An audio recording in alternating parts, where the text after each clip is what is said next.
Good evening, everyone, and welcome to your council chambers for our regular council meeting for Wednesday, May the 8th. Welcome to everybody in attendance today. Thank you to staff for being here, and for those watching online, thank you very much for being with us. This meeting is being audio, video recorded, and live streamed on the Town of Innisfil's YouTube channel and shall form part of the record, which will be retained according to the town's retention bylaw.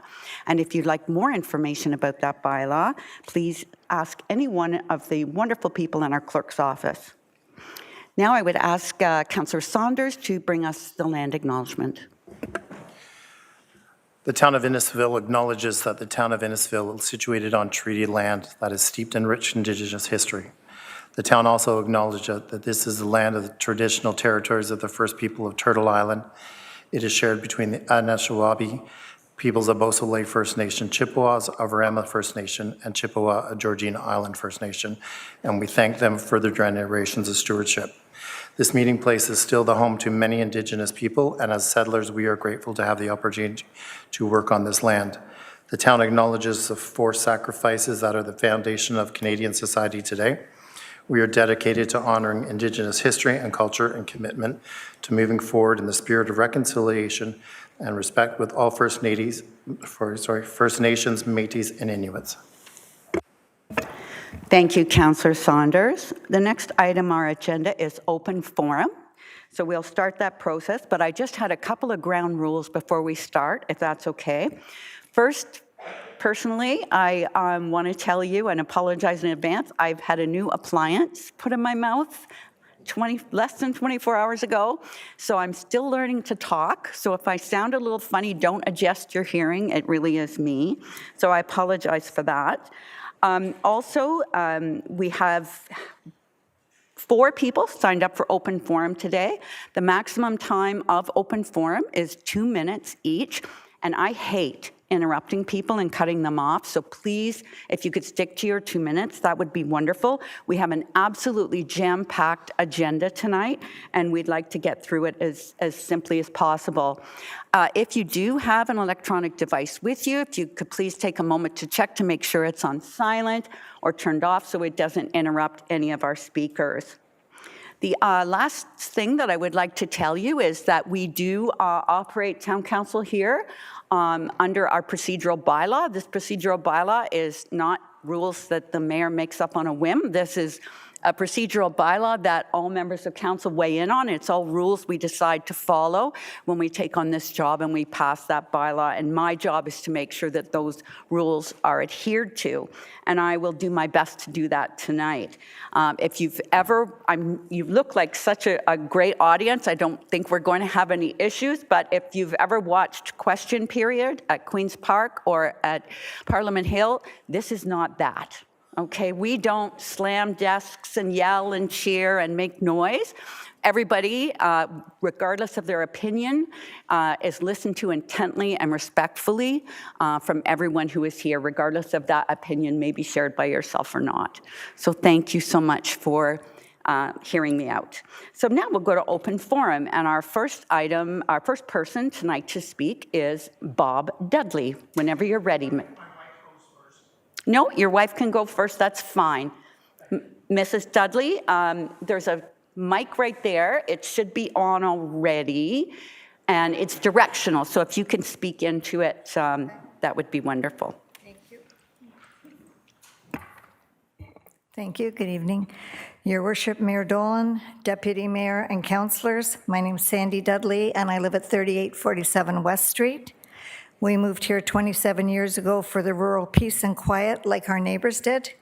When Friday Harbor was proposed in the first place, we supported it. We were a couple of the few people who did, but not what it has necessarily become. The original developers often listened to our community, and compromises were made by both sides. That is not true of the current management. Let me start by stating we have never asked that the music stop as portrayed by Friday Harbor and its residents. We only ask that it be reduced to non-invasive levels.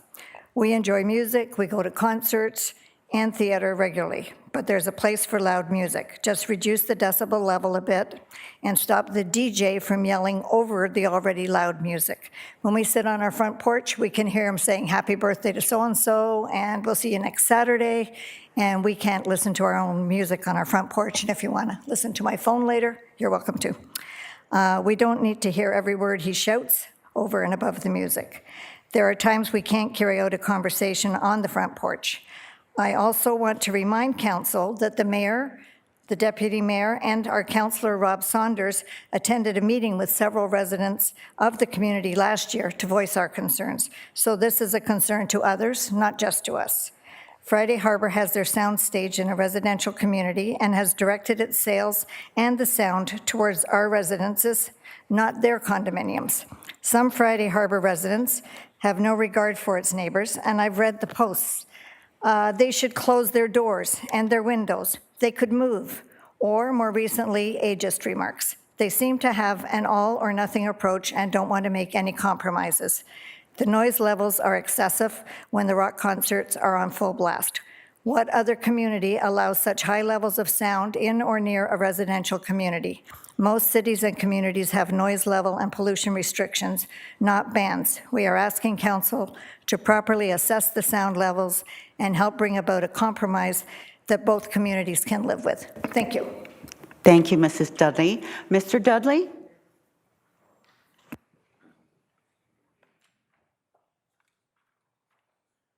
Your Worship, Mayor Dolan, Deputy Mayor, councillors, I'm Bob Dudley. You just heard from my wife. We live at the same address. She just talked about the excessive noise and the impact on our lives and our neighbors. And I want to add a bit more new information to that. Apparently, a sound recording was performed in 2022. I haven't seen the results. However, what I can tell you, in 2023, the sound levels were higher than 2022. So any reporting and recording that was done in 2022 really becomes irrelevant because the volume since then have increased. Yes, thank you. Oh, sorry. Apparently, so I think that becomes irrelevant. However, one of my neighbors, who I think will be speaking a little bit later, has conducted a 6-month recording of the sound from Friday Harbor, and I think he shared that with council, and I believe he's going to talk about it a little bit later as a delegate. I've seen some of his results, and it seems to confirm what we have said previously, and that the volume levels are louder than our conversation levels on our front porch. So, what my wife is saying about the impacts, they're real. And I went online to try and determine if the decibel level was at what Mr. Steimer is reporting. I tried to figure out what's the decibel level from the soundstage. And I'm a layman. I tried using some of the technical stuff online, but the best I could come up with is that sound is probably at the 110 decibel levels. That's rock concert levels in a residential community. And I'm not aware of any other community, residential, that would allow rock concert levels in there. So, they're generally in enclosed areas. Now, there's places like Woodstock and Glastonbury and the Budweiser stage. They're either in fields in the middle of nowhere, or Budweiser points its noise out into Lake Ontario, unlike Friday Harbor, that points its sound at our community. You're at the 2-minute mark. If you could wrap up, please, Mr. Dudley. So what they're asking for is rock level concert, dance hall music levels. And they want to continue, they want to expand it. The new reporting that we've got from Mr. Steimer, I think really says that, in my mind, council needs to go back and reevaluate the sound levels before accepting any proposal from Friday Harbor, because it's new data, it's more relevant, more extensive, and warrants the council taking further look instead of accepting that proposal tonight. Thank you, Mr. Dudley. Thank you. Next, Leanne Lay. Thank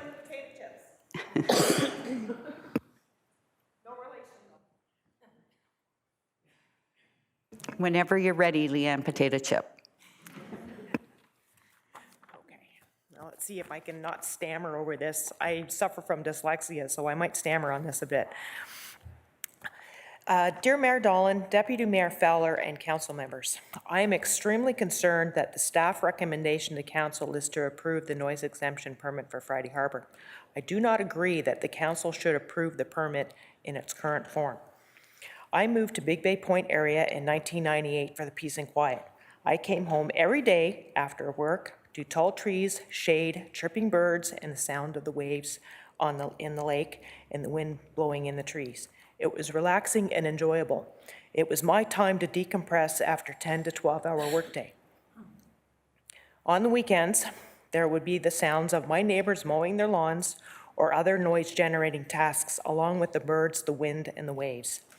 There would also be the sounds of a few boats on the lake and a few vehicles on the streets. Today, there are more boats, vehicles, but the general noise they emit is short-lived. Evening and night times are generally fairly quiet, as they should be.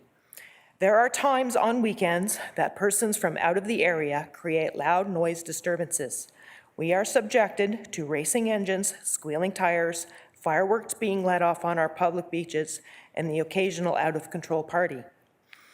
Friday Harbor wants to add to the disturbance and has been the worst of the noise-making offenders, emitting constant and continual noise every Friday, Saturday, and Sunday, and holiday. 2004 will be at least the third year of the onslaught. In my opinion, I do not think that the council members or town staff or the people from Friday Harbor understand just how far noise can and does travel, especially over water.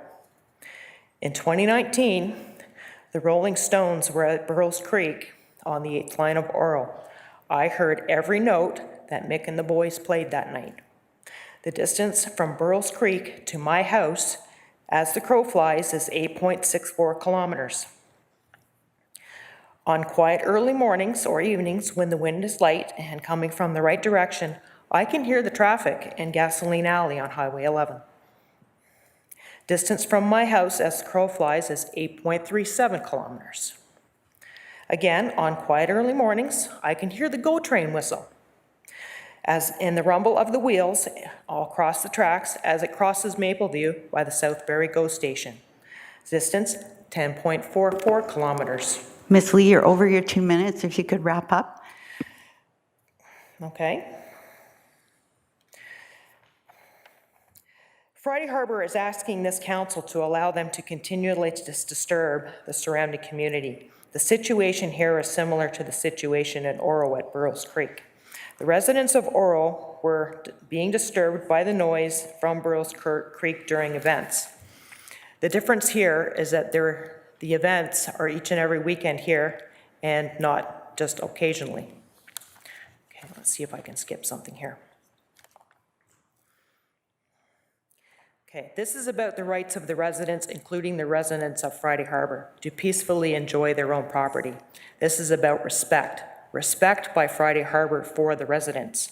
We have lives that do not include Friday Harbor or anything to do with them. We want peace and quiet. The town of Innisfil, for the sake of the residents, need to place strict controls on Friday Harbor, just like they did up at Oral with Hwit Creek. There should be further sound mitigation devices implemented to confine the noise to the venue emitting the noise. If the pier is the source of the noise, then the noise should be controlled and confined to the pier, not to the pier and everywhere else within a 5-kilometer radius.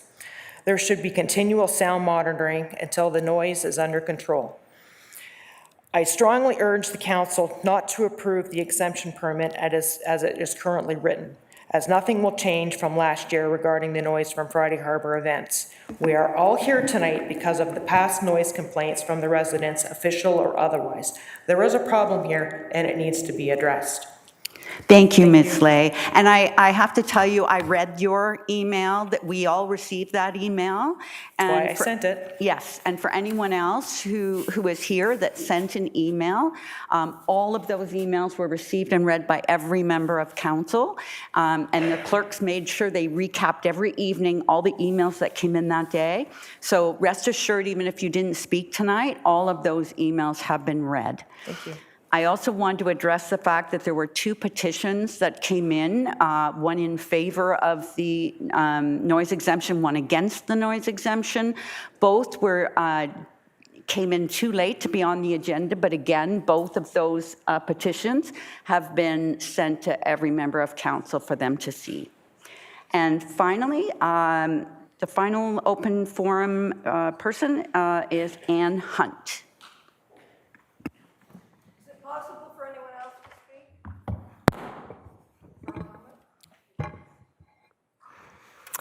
Thank you, Mayor Dolan, Deputy Mayor Fowler, and members of the council. I am the homeowner representative for the Friday Harbor Resort Association Board. Thank you for allowing me the opportunity to be the voice of the residents. Summer is the apex season for Friday Harbor. For residents, guests, visitors, and tourists, it is a time to enjoy entertainment, music, and various recreational activities both on land and water. There have been a handful of complaints from a few neighbors in the Big Bay Point community who want to restrict our ability to provide that entertainment that has become the lifeblood of the resort during our peak season from May 1st through October 31st. Entertainment that draws visitors from all over Southern Ontario and beyond, spending their money in the Innisfil area, and in addition, adding employees, businesses. Friday Harbor gives visitors one more reason to choose Innisfil as a destination. Their anti-permit campaign to the town council and to the dismay of the Friday Harbor residents was supported by Ward Councillor 6, Robert Saunders, and has been bolstered by people well beyond Big Bay Point who are not remotely impacted by anything that goes on in our community. Our residents chose Friday Harbor with the understanding the resort had the full support of council, who ultimately agreed more than a decade ago to allow the construction. And since inception, homes on the point and those at Friday Harbor have realized substantial gains in property values, a trend we hope to see continue. Onerous restrictions that limit our ability to operate as a resort will have a definite impact on those values, as well as curb our ability to draw new visitors and residents. In the past, Friday Harbor has worked hand in hand with the council to seek a balance between the needs of the resort and the concerns of the community. We have always been willing to come to the table to discuss these matters. 2024 will be no different. Ultimately, we are all neighbors. I'm confident we can find a resolution that allows the requirements of the resort to function within reasonable parameters, allowing for an open noise permit from May 1st to October 31st without limitations that accommodate the consideration for our neighbors. Thank you very much. Thank you, Ms. Hunt. No applause allowed. Thank you. And for those who are asking, there is no opportunity now. The sign-up sheet for the open forum was out front, but there are some delegations later in the meeting that people applied for several days ago. So thank you so much for everyone who participated, and we'll go to item number 3.1, which is the approval of the agenda. Mover and a seconder, please, to approve the agenda. Moved by Councillor Fowler, seconded by Councillor Ices. Any questions or comments on the agenda with the additions on the screen? Seeing none, all those in favor? Any opposed? That is carried. Next are disclosures of interest. Are there any disclosures of pecuniary or conflict of interest from any member of council this evening? Seeing none, if one becomes apparent to you during the meeting, please let us know at that time, and the clerks will send you the appropriate forms. Next is item 5, which is presentations and petitions, and we're fortunate enough to have our annual update tonight from our Innisfil Idea Lab and Library, the Innisfil Library Board. Welcome.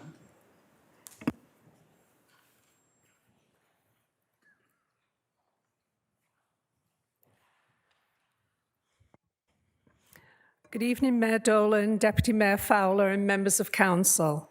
I am Library Board Chair Anne Smith, and I am joined this evening by the Library Board Vice Chair Rob Nichol and board members Dr. Raj Grover, Sue Bennett, and Barb Bagley. It is our pleasure to present to you an update on the Innisfil Idea Lab and Library's achievements of the past year and reaffirm our dedication to serving our community with excellence, inclusivity, and innovation. Members of Council and our colleagues at the town are our greatest partners and amongst our strongest supporters. With the update of the Town of Innisfil strategic plan this past fall, we'd like to highlight how we work together to achieve your vision for Innisfil.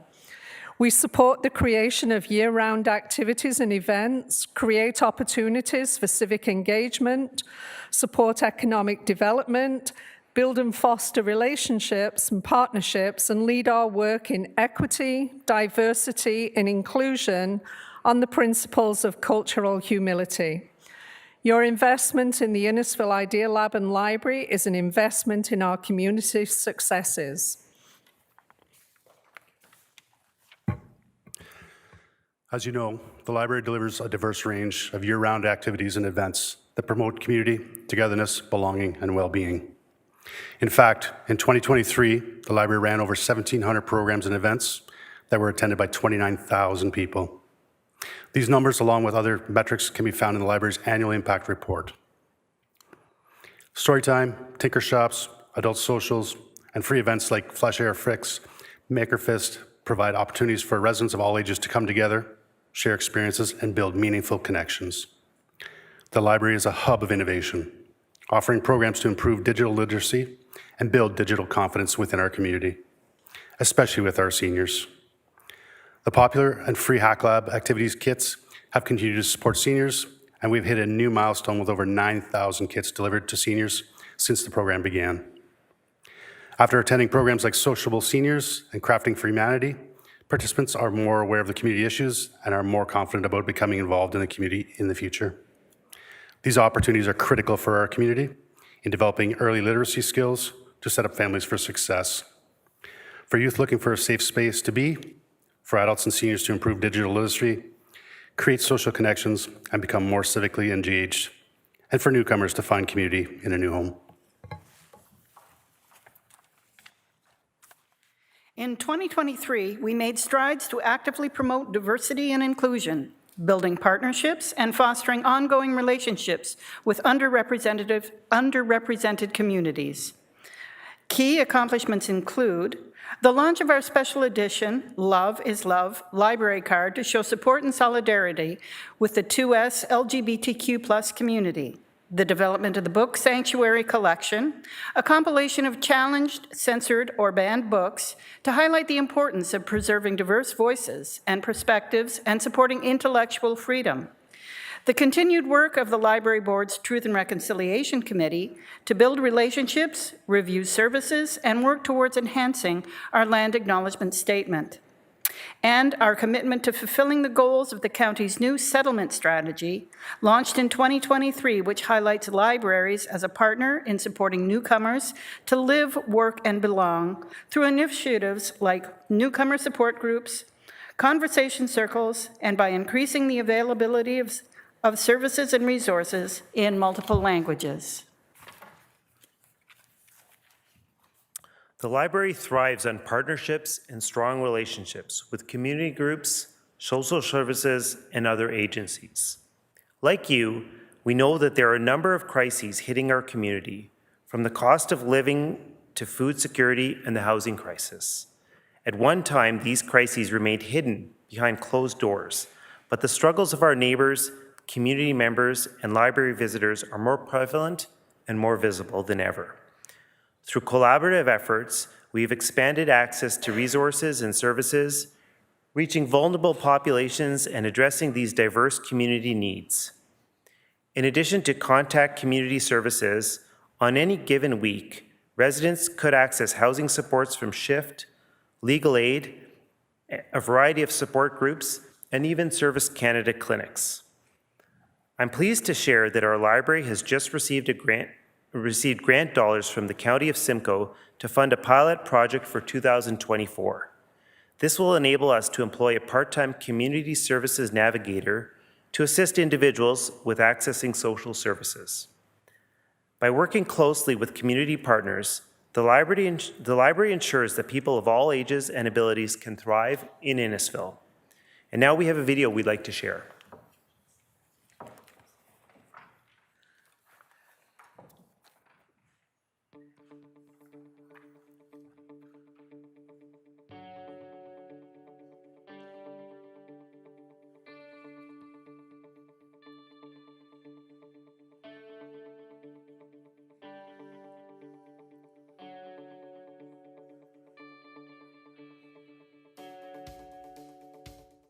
The short story contest was such a good reason for me to write, and I really hope that I can find more opportunities like that in the future. There were 150 entries, and that my story got picked as the top story.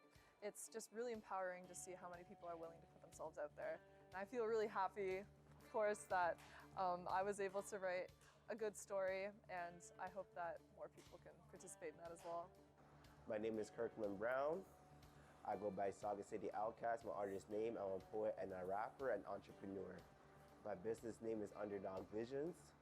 My whole mission is to take over Innisfil and then take over the world. Having the space of the library means privilege, opportunity for resources that aren't offered anywhere else. The library has helped launch my small business by providing me a place where I could produce my my products for my small business. Providing a space where I could launch my small business so that I could make another way of income for myself that hopefully one day could be my main source of income. Don't block your blessing and find your way to the library. My name is Lacey DeBeer. I work for Contact Community Services as a housing access worker.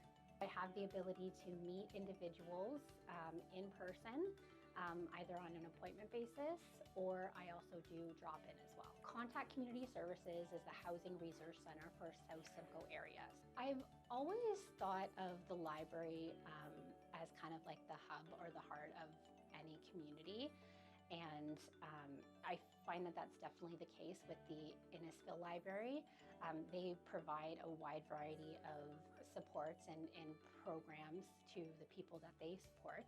The library has been extremely vital for myself to be able to connect with the clients and the individuals we serve in a more accessible way. Being able to come to the library, which, like I said, is a hub for the community. So many people come in and out. The library staff have been wonderful with spreading the word and being able to let people know about our services. It's been great. Hi, I'm Shelley Skinner, President and founder of Uplift Black, and I am at the Lakeshore branch of the Innisfil Idea Lab and Library, a place that has been home to Uplift Black since our reception in 2020, a place that we can come and organize, a place that has been rooted in receiving education from us, giving us a space to use the Idea Hack Lab when necessary to support our clients and those who access Uplift Black for different types of social services and supports. Even when we look back here, we see how the ongoing support of the library when it comes to other organizations like Making Change, which are really trying to spark courageous conversation about diversity and equity in our communities. It's a space where you can just come and just have a few quiet moments to access a computer or just to be in a safe place. Not all of us have a safe place that we call home. So libraries have been a hub of the community and a necessary place for every community. And so Uplift Black, our organization, is so excited to partner and to continually partner with the Innisfil Library. My name is Oksana Kulnevska. I come to Canada from Dnipro, Ukraine. I didn't speak any English. I come to library with translating device and with questions where I can learn English. The library told me about the conversion article.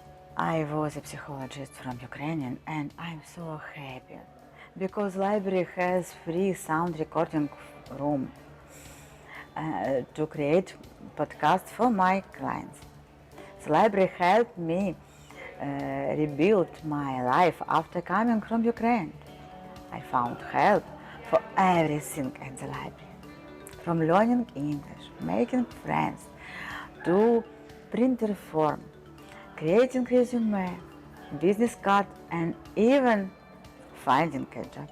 I'm so glad I can use the library, where I can get all the information I need, create a plan how to achieve my dreams and enjoy my life in Canada.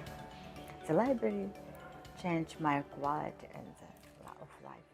The library has had a huge impact in my life. I can't say enough about how great they've been. Thank you so much for all your ongoing support. Thank you, Innisfil Library. Find your way to Innisfil Library. Who are you? Don't be scary. Be friendly. They're gonna help you. Be true to you and help you grow. Know that you are the best. Library Innisfil. Say it with your chest.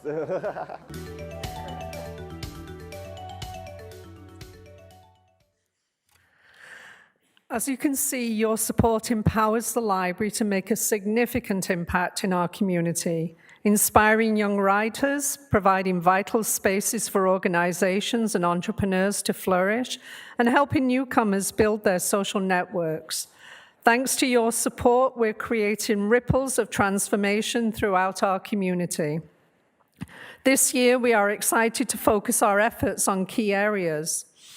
Thanks to our partnership with the town and the Building Safer Communities project, we will continue to enhance and expand our programming for youth and teens. Our library will continue to elevate and improve services and programs for our most vulnerable residents, our new Canadians who have found a home here in Innisfil, the growing number of seniors, and those in our community who are struggling with a variety of complex social challenges. And with a new focus on fundraising and exploring alternate revenue streams in light of the loss of our Friends of the Library groups, the board has launched new initiatives, kicking off with the incredible success of our first major fundraising event, Spark. The fundraising efforts support initiatives above and beyond regular library programs and services. The library board and staff are continuously thankful for the steadfast support from the mayor and the council, which has been instrumental in establishing our library as a vibrant community hub for all Innisfil residents. Thank you. We are pleased to answer any questions at this time. Thank you very much, Chair Smith and members of the board. Questions or comments from council? Councillor Richardson. I just want to say thank you for the presentation and just say that we are definitely very lucky to have the library as our community hub in this town. Thank you. Thank you, Councillor Richardson. Both Councillor Richardson and Councillor Saunders sit on the library board as well with this very great group. Anyone else have anything to say? I just want to add my thank you. I love when I travel around the province and when they find out I'm from Innisfil, I hear all about, well, how did you do that with your library? How can we do what you did? And it's just wonderful to hear those words. And I also know that when people come to Innisfil and they have a problem, they don't come through those doors, they come through your doors. And when they need help, when they need to find something, when they need a job, when they need a place to live, we know they come through your doors and you help them. So thank you so much for that. So the recommendation is that the Innisfil Library Board annual report be received with thanks. And that's moved by Councillor Richardson and seconded by Councillor Waters. All those in favor? That is carried. Next, we'll move on to item 6, which is delegations by members of the public, invited guests, and members of council. And we're going to start with 6.1, which is our Innisfil Farmers Market.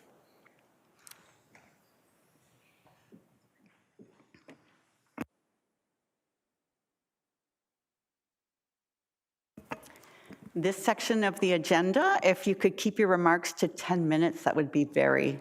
It'll be way faster than that. Okay, thank you. Your Worship, Deputy Mayor, members of council, it's with the most sincere thanks that we would like to take this opportunity to extend our appreciation to the town of Innisfil for the continued support of our Innisfil Farmers Market in 2023.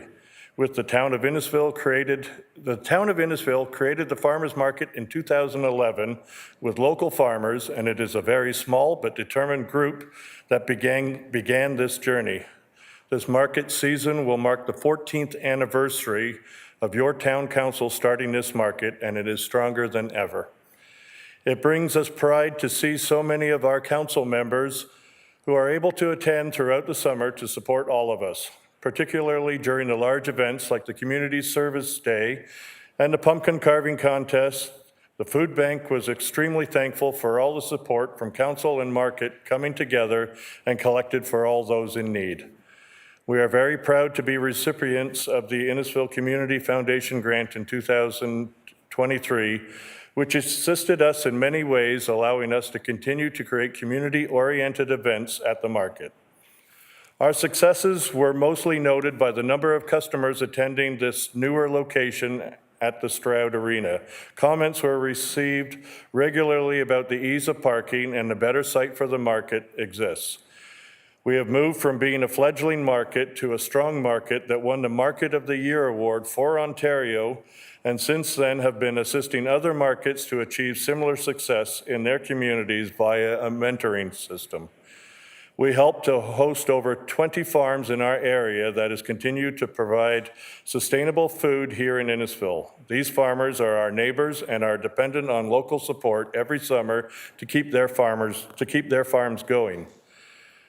Many local community groups and services were part of the market again this last year. Fire, police, emergency personnel, library staff, our musicians and art groups, Rotary, and so many others that helped us to make it a successful season in terms of bringing in so many different types of organizations together. The education sessions that the fire department held are absolutely priceless. We look forward to continuing to offer Innisfil Fire and many other local local unified operations a space to which they can educate those in the community about safety, services, and other information sharing. Our goals for this year: we are still keen on seeing a greener space for the market to thrive in and are looking for ways to incorporate more greenery at the site in Stroud.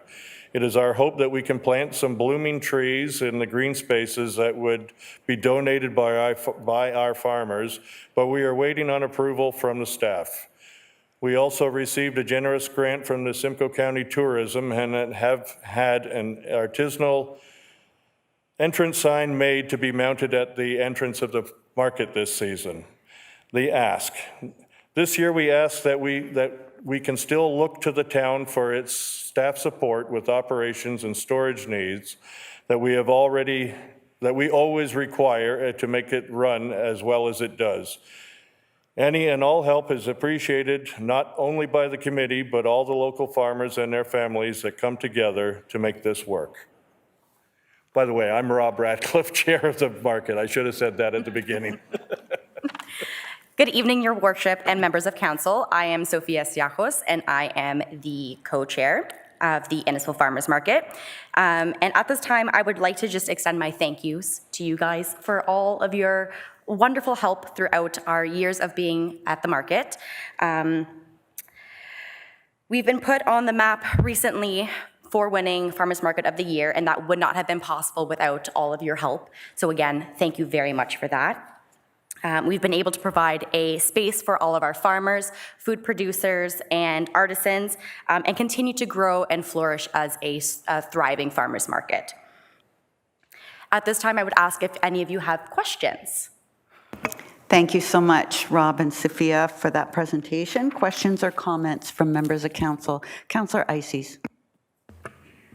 Thank you, Worship. I just wanted to extend my thanks to you, your team, and your group for just doing such a fabulous job and putting Innisfil on the map. And definitely would endorse any help that we as a town can continue to give the market to continue in your great success. And also as a fellow farmer, I want to thank you for giving that outlet to local farmers.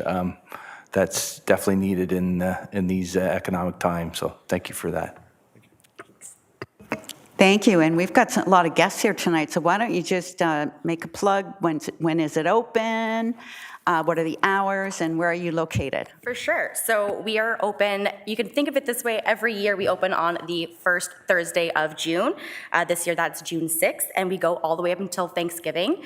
Our hours are 1 p.m. to 6 p.m., and we are located at the Stroud Arena. Thank you. Any other questions or comments? Councillor, or Deputy Mayor Fowler. Thank you, Your Worship.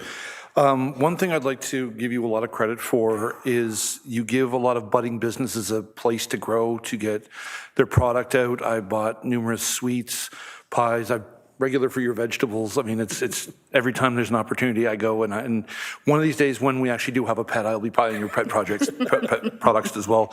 I remember seeing people singing. I've met hockey players there. It's always a family-friendly space, and it's anyone who's looking to establish themselves, you're a fabulous place to set roots. Thank you. Thank you, Deputy Mayor. Anyone else? Thank you so much for being here. Thank you to Market Manager Jamie Grant hiding in the back. And we wish you sunshine and no wind every Thursday. Thank you. From 1 to 6. Yes, thank you. Thank you. Could I please have a mover and a seconder to that the annual update from the farmers market be received? Councillor Ices and Deputy Mayor Fowler. All those in favor?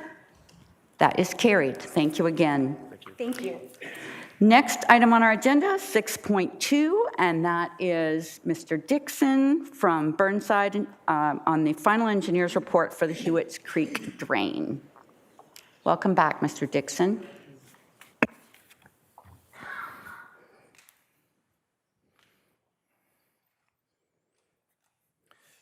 Good evening, Mayor Dolan, Deputy Mayor Fowler, members of council and staff. Thank you for the opportunity to make this presentation this evening in regarding the Hwit Creek drainage works.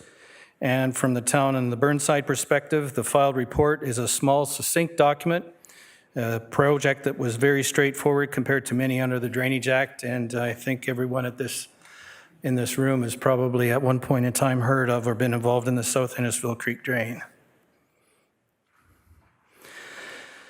This is a snapshot of a couple of the drawings that are contained in the report. The Hwit Creek has an A drain, which is about 4.6 kilometers in length, and a short B branch, which is 200 meters in length. This plan is very similar to the one that appeared in a 2019 report for the same drain, where we did a reassessment and included some parts of the village of Stroud in the watershed. The watershed is outlined in black on the perimeter, and the drain is encapsulated in a blue line. The watershed is approximately 600 hectares, or almost 1,500 acres, all of which is contained in the town of Innisfil. Detail 2, which is a blow-up plan of the drain itself on the side there. My pointer's not lighting up. It was extracted from Tatham drawings prepared for the county. This is the second drawing. Detail 1 is a blow-up of the area that's affected by the drain. In total, there were only 18 different parcels potentially involved in the project, 17 land parcels and 1 road property. All others are downstream, as is approximately 80% of the actual drain length. The section there shows how the drain is to be constructed by the county once it's completed downstream of County Road 21 or Innisfil Beach Road. And that section and that information in detail was also extracted from drawings prepared by Tatham for the county. The only modification that Burnside made to any of the information provided by Tatham was that we recommend that the swale or the drainage corridor be centered within the 10-meter allowance for ease of construction. So we have made that recommendation in our report. This is a quick summary of the information contained in the executive summary of the report. As already stated, very uncomplicated and minimalistic report under the auspices of the Drainage Act. The only and single purpose or the objective was to incorporate works that have been or are now soon to be completed and constructed by the County of Simcoe. There were 3 recommendations, and they simply encompass the work that has either been done or will be done with the twin pipes under the highway, twin pipes under the new walking trail, and the relocation of the closed portion off of 1792 Innisfil Beach Road to the east in that 10 meters parcel owned by the county. A few more highlights to further illustrate the simplicity of the report. Burnside simply conducted 2 on-site meetings and prepared and filed the report dated April 15th. The work that was or will be undertaken by the county and/or Tatham was all design, all modeling, all selection of materials, all construction, all permits and approvals.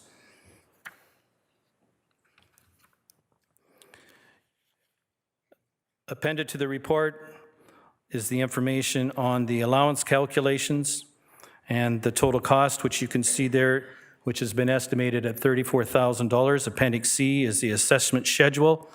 All costs for the preparation of this report and the allowances have been assessed to the County of Simcoe, and the County of Simcoe has attended to all and will complete all of the construction as well at no cost to the watershed. Appendices D and E will be of value to the town's drainage superintendent to maintain that new portion of the drain in the future. As for next steps, if the report is found favorable this evening, presumably and hopefully that will give, council will give 2 readings to a bylaw. Adopting it, there will be a date, place, and time set for a meeting called the Court of Revision, which is a mandatory meeting under the auspices of the Drainage Act. And then we would dispose of any other appeals. Once that is done and construction has been completed, there would be a 3rd reading of the bylaw, and then the cost would be assessed out. But again, that is only, will affect only the County of Simcoe. All of this information on this slide was contained in much more detail in staff report DSR-055-24. Thank you very much, Mayor Dolan and Council. And I believe it's typical protocol that this presentation will be posted on the website, but I would be pleased to answer any questions as per the approved agenda. Thank you, Mr. Dixon. Questions or comments to Mr. Dixon? Councillor Waters. Thank you, Your Worship. Just looking for a point of clarification. Is the twinning of the culvert under IBR, has that already been done, or is that something that needs to be done? No, it's been completed. It's been completed. All okay. the work within the right-of-way of County Road 21 or Innisfil Beach Road has been completed. The work that remains to be completed is to the north and east of 1792 Innisfil Beach Road. Thank you. Just want to make sure we weren't tearing up Innisfil Beach Road again. Not to my knowledge. Claire, thank you. Thank you. Other questions or comments to Mr. Dixon? So the Drainage Act is very prescriptive, and this is probably one of the easiest Drainage Act presentations we've ever had in front of us, so thank you for that, Mr. Dixon. So our first opportunity here is simply to have a mover and a seconder that we receive the report, and that's moved by Councillor Constantine and seconded by Councillor Ices. All those in favor? That is carried.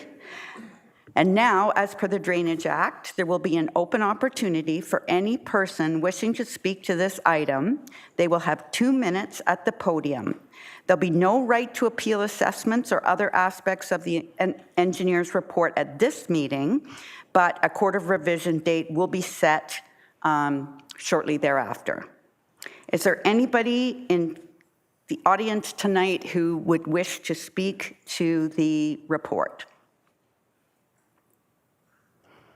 I'll ask one more time. Is there anyone in the audience tonight who would wish to speak to the Hwit Creek Drain Report? Mr. Claudio? You have 2 minutes, sir. Do we have a date of when this is going to get started?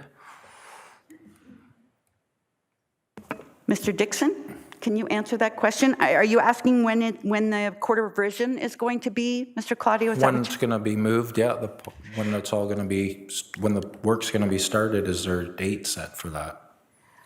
Mr. Ninehouse or Mr. Dixon, can you answer that?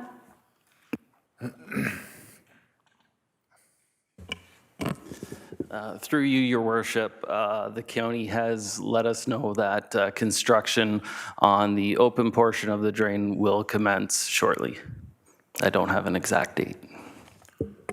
Oh, okay, so I'm just curious as who's responsible for, if there's anybody who gets injured on that side of the property. Is that the town of Innisfil's?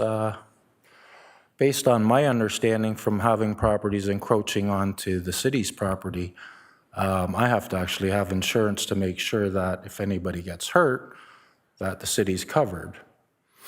Unfortunately, in this circumstance, the town is encroaching onto my property without any disclosure and has not given me any insurance policy to show that if there is any problems, I'm not held liable. Is there anybody who on the committee can let me know that that parcel of the property is insured by, I guess, the town of Innisfil or the corporation of Innisfil? I'm not sure anymore, but looking for a solid answer on that. So I'm going to look over to our Director of Legal Services, but Mr. Claudio, are you talking about the town of Innisfil or the county of Simcoe? I guess both of you. Okay. Mr. Parkin? Thank you, through you, Your Worship. So the town does carry, of course, a liability policy for its operations generally. If there's infrastructure located on private property, it's as part of the drain, it's done so legally and through the process that's outlined in the Drainage Act. I understand that there may be infrastructure that's abandoned as part of this process, and that once there's an abandonment, then it would no longer be the responsibility and liability of the town. And there's an allowance through the Act that would cover removal or any other works that would be desired by the property owner. Yeah, I understand that. Once the pipes move, then it's my sole responsibility. But from this date moving forward, it's not, because it's owned by you guys. Is that correct?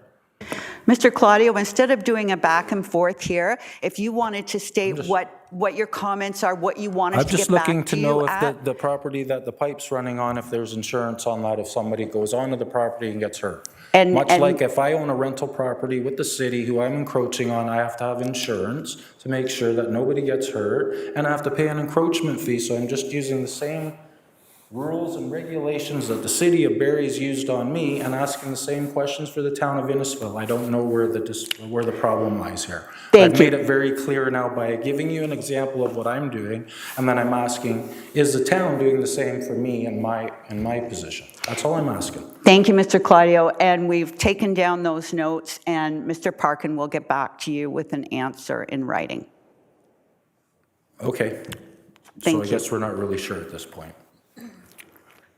Any other comments before we? Nope, nope. I could take that up privately. I don't need to worry about everything else that's going on in my life. Thank you, Mr. Claudio. So the recommendation on the floor then would be moved by a mover and a seconder to receive the comments here this evening. Deputy Mayor Fowler and Councillor Drodge, all those in favor? That is carried. And then the recommendation, item 6.4. It's long and involved, but it basically is giving first and second reading, appointing June 19th as the Court of Revision date, and appointing myself, Deputy Mayor Fowler, and Councillor Ices as being on the Court of Revision. Any questions or comments on any of those items? Seeing none, all those in favor of the recommendation? That is carried. Thank you, everyone. Next, we go to Madam Sorry, Clerk. Your Worship. Could we get the mover and seconder on that item? Oh, didn't I get a mover and a seconder? My apologies. Councillor Constantine and Councillor Ices. All those in favor? That is carried. Thank you, Madam Clerk. Next is Delegation Megan Varga, and that is regarding the exempt permit under noise bylaw, 122-16.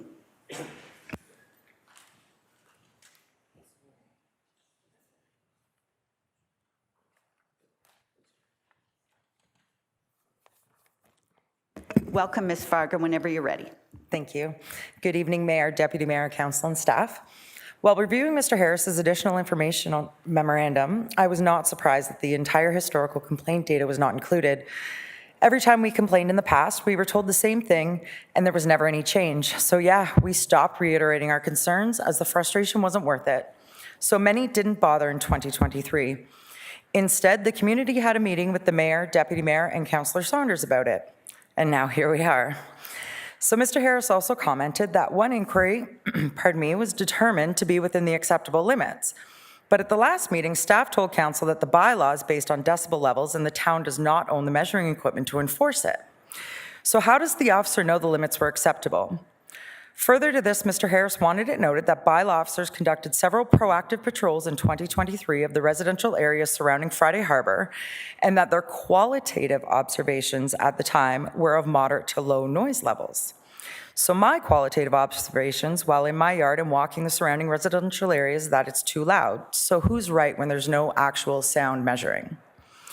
Council asked Friday Harbor to produce the acoustical engineering report of the sound monitoring, and instead Mr. McGuina, and I do apologize if I said that incorrectly, he's sitting behind me, sorry, penned a letter summarizing mitigating measures taken in 2023 that they intend to continue on to this year. One is that they turned it down. But if they turned it down enough, I would not still hear the bands or DJ while trying to relax on my property. I'm not sure if the entire letter was posted, as there was no valediction or signature, and I am hoping that pages were missing that include a better path forward than what was posted. First and foremost, we need and we want Friday Harbor to succeed. But secondly, we would like them to be a considerate neighbor. As their neighbor, I'm not asking to silence you. To be perfectly honest, I don't care if they play music 24/7. DJ Donovan can keep it going all night. What I'm asking for is that it's turned down so that the surrounding neighborhood can't hear it. Every time I spoke to Cheryl, Mario, and the acoustical engineering firm, I asked the simple question of why can't they just turn it down? To me, that is the easiest, fastest, and most economical answer, and everyone wins. The neighbors can enjoy their yards again, kids can sleep, and Friday Harbor can keep the party going. Every time I'm at an establishment with amplified music, my smartwatch notifies me of the loud environment and tells me the decibel level. And no, I'm not suggesting buying everyone a smartwatch, but I can't help but wonder if the IT department could download a noise measuring app on the town-issued smart devices. Again, just looking for the easiest, quickest, and most economical solution. This isn't a matter of us against them. We need to coexist, and we should get along. So why can't Friday Harbor be a considerate neighbor and just turn it down? Thank you very much for that, Ms. Varga. Anyone have any questions for Ms. Varga? Councillor Saunders. Thanks, Ms. Varga, for the comment. I just have one question that's going to lead into a few more with Friday Harbor. Was your house, and I'm not going to say where you live, involved in this noise study in 2022? Yes, it was. I actually helped coordinate all the addresses that were monitored. Okay, so there's one comment, and I just need you to answer it. It says, there was minimal neighborhood activity and no sound from Friday Harbor sources. True or false? False. Thanks. Any other questions or comments? Seeing none, thank you so much for the delegation. And a mover and a seconder, please, to receive the delegation. Moved by Councillor Zanella, seconded by Councillor Richardson. All those in favor? That is carried. Next, we have Karen Lindsay. Karen Lindsay?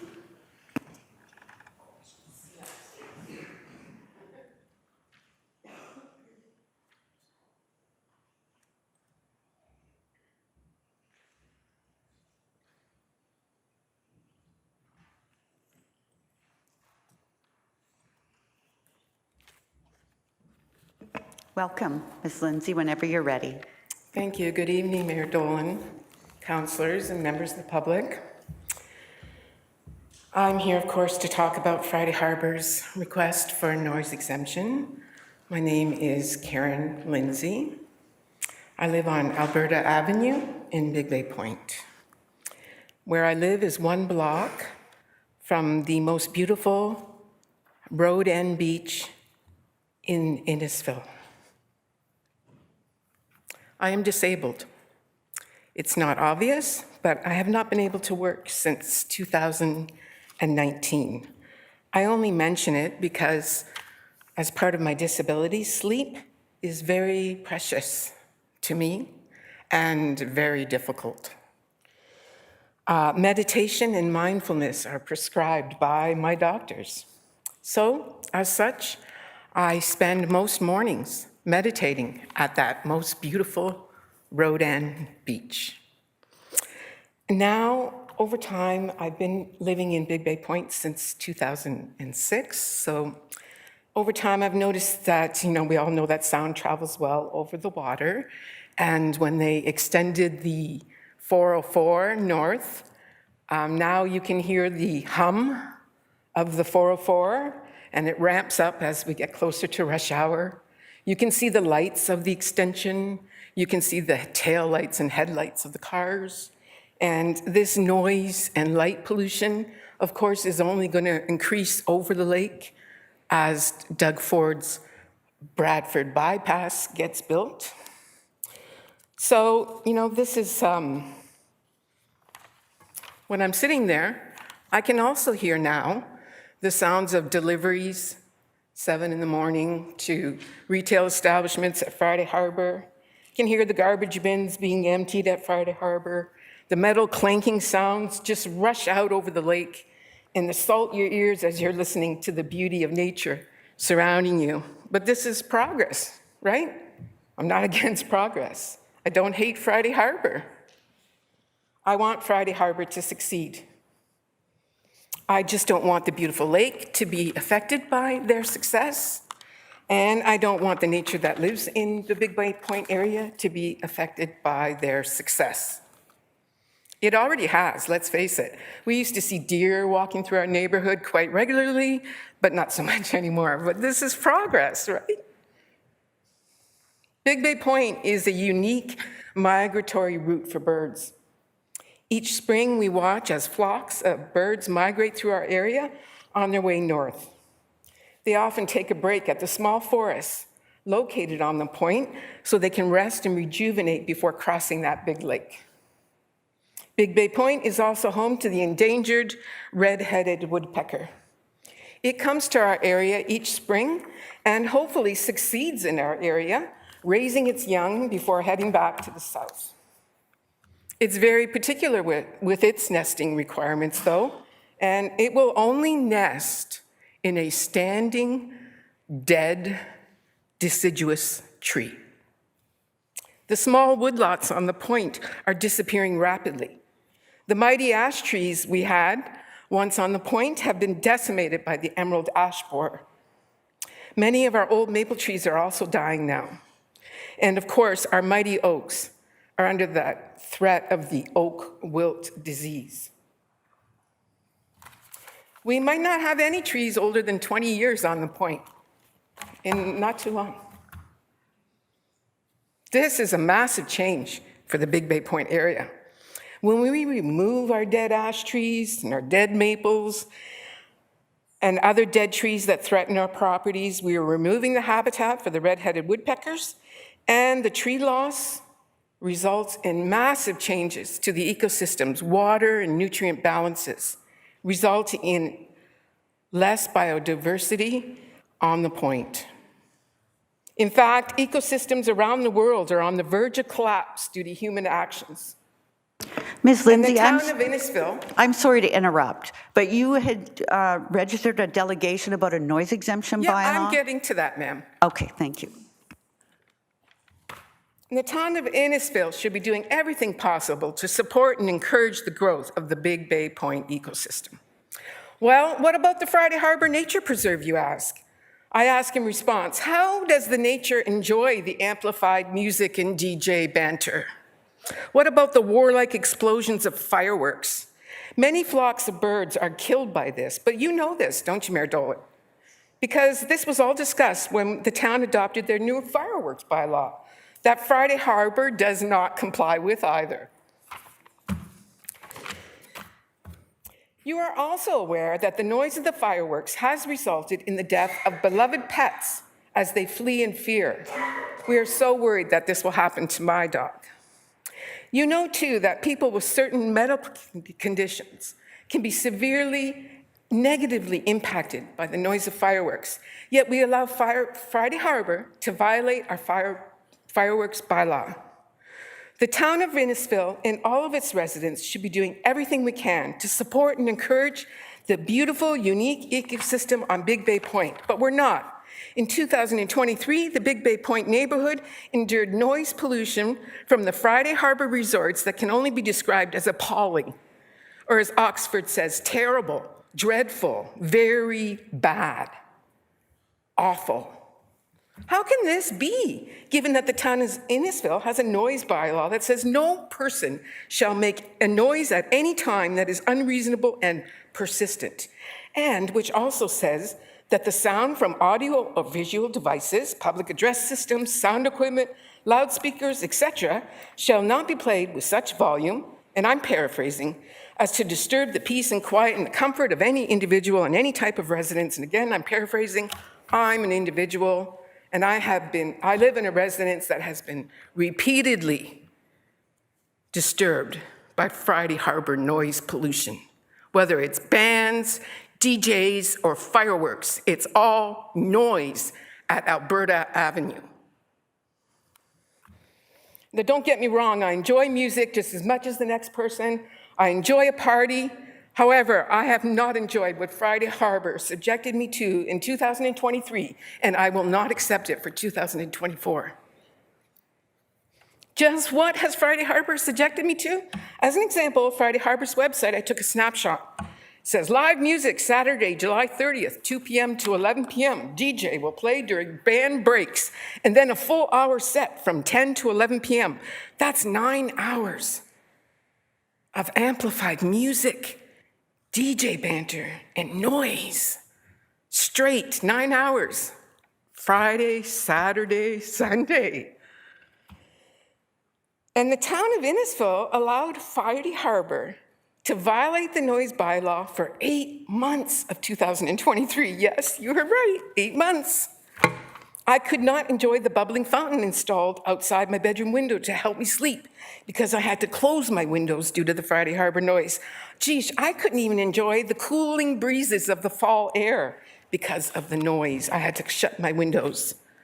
There's nothing I could do. The town of Innisfil's noise bylaw did not help me, nor any other resident on Big Bay Point that needed a break from the unrelenting, persistent noise. Did the county of Simcoe imagine back in 2018 when they approved all those massive changes Friday Harbor made? Did the county of Simcoe imagine that one of those little changes of the outdoor theater instead of an indoor theater, did they imagine that that would be such a problem? No, they even said right there in their minutes in 2018, the town of Innisfil's noise bylaw will take care of that outdoor theater. So, Councillor Saunders, has come up with a neighborly compromise to Friday Harbor's request for multiple noise exemptions in 2024. Let's face it, everyone has their own taste in music, but I don't subject my neighbors to 9 hours of my noise on a regular basis, if ever. It's not neighborly, is it? Mayor Dolan, would you do that to your neighbors? I know you wouldn't. It's just not neighborly. You wouldn't do it to your neighbors. As a good neighbor, I can compromise and support Councillor Saunders' recommended response to Friday Harbor's request for multiple noise exemptions in 2024. This year, however, it's Friday Harbor's turn to compromise. Enough is enough. Thank you. Thank you, Ms. Lindsay. Anyone have any questions for Ms. Lindsay? Seeing none, we have a mover and a seconder, please, to receive the delegation from Ms. Lindsay. Councillor Richardson and Councillor Waters. All those in favor? That is carried.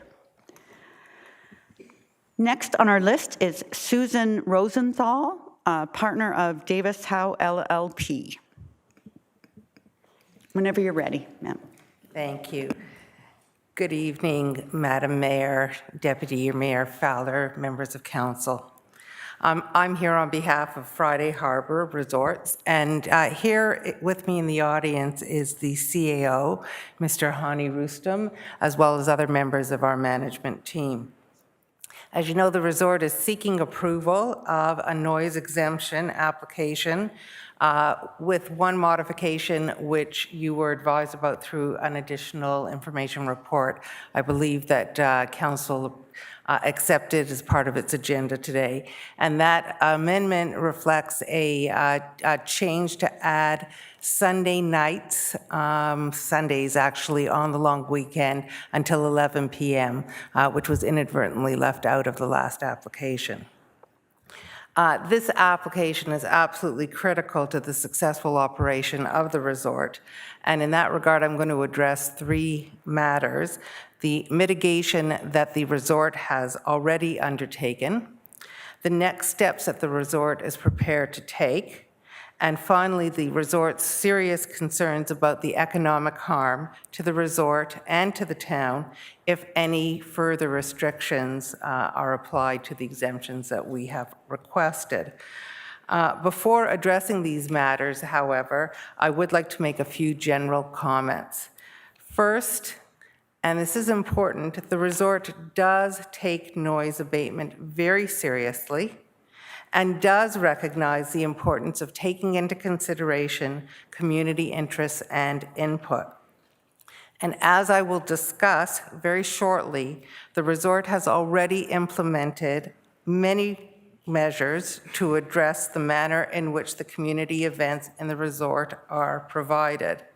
As well, we do share staff's desire to establish a procedure, a process for 2024 for both notification by the town to the resort of concerns and to determine what, if any, additional measures would be needed to those that Friday Harbor has already put into place. And that's reflected in the town's option 1 recommendation. But we do ask that the council be mindful of the fact that planning for a resort, all activities, entertainment, and community events is not a last-minute exercise. And to maximize the quality of these events, the activities are planned and contracts executed months in advance. The 2024 season was planned and contracts executed based on operational timeframes historically permitted through previous permit exemptions granted. Until this year, the resort was granted an open permit providing exemptions for the entire resort season from May to the end of October, 7 days a week without limitations. And it was only with the recently initiated process that we were asked to provide specific dates of operation with our application. By the time the resort was asked to do so, the season had basically been fully planned. So what you're asking, if you make changes to the exemption requests that had previously been given, as well as the requests that we made, you are seriously impacting arrangements which have already been entered into, potentially causing significant economic concern. The events are planned for a reason. The events reflect the resort's desire to be a hub for the community, a place for resort owners, their guests, and visitors from the community at large to play, enjoy, and have fun throughout the season. These events animate the promenade, and they attract a critical mass of people who then can support the retail that the town has so been very interested in seeing put into place and be successful. I did indicate earlier that I wanted to address three matters. So first I'll turn to the mitigation that has already been undertaken by the resort. In 2022, following recommendations by a qualified acoustic engineer, the resort implemented the following noise mitigation measures. They reoriented the speakers away from the closest residences, and all of the speakers are facing inside. They aren't facing towards the community, either the Friday Harbor community or the community outside of Friday Harbor. They've also reduced the volume of music. They reduced the bass component. That's a low frequency component that tends to shake things up of the music. They've reduced the volume of the music when microphones are being used. And they scheduled all amplified outdoor activities at the Pier and Beach Club to end at 11:30 in 2022. In 2023, all these measures were maintained, except that the resort moved the Beach Club open air pool bar events on Saturdays to an enclosed restaurant area. So on Saturdays, they were no longer outside. And in addition, rather than ending programming at 11:30, as they had done in previous years, the resort ended all programming to 11 o'clock, and that is the extent of the time frame being sought in the application. Now, what are we prepared to do next? Well, first of all, the resort will maintain all mitigation measures I just described, including the 11 o'clock timeframe, moving Saturday beach club activities inside, and all the other mitigation that I raised. But in addition, and as recommended by staff, and we thought it was a very good suggestion, we will identify a staff person as a contact at the resort tasked with monitoring and responding to concerns raised by staff in connection with outdoor events. So if staff contacts us, we've got somebody who can respond and deal with it. As recommended also by staff, the resort will work with staff to develop a notification process. And I'm sure you realize that to be effective in responding to any noise concern that may be raised, we have to have a lot of information because you have to have a technical response. One person's concern isn't another person's concern. Where the wind is blowing from is going to affect what you do. What time of day it is going to affect what you do. There's so many different factors that are important in considering that. So the notification process must include a whole series of details so that we can be effective in any response. Those would include the date and the time of the complaint. If the complainant is prepared to give it, the address of the complainant, and I did notice, Councillor Saunders, that you did not ask people their addresses, and I understood why. As well, the contact information for that person if they're prepared to give it.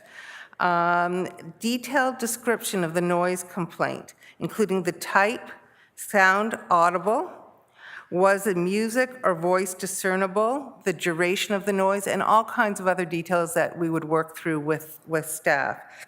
And finally, details of any attendance at the area of the complaint and any immediate actions taken.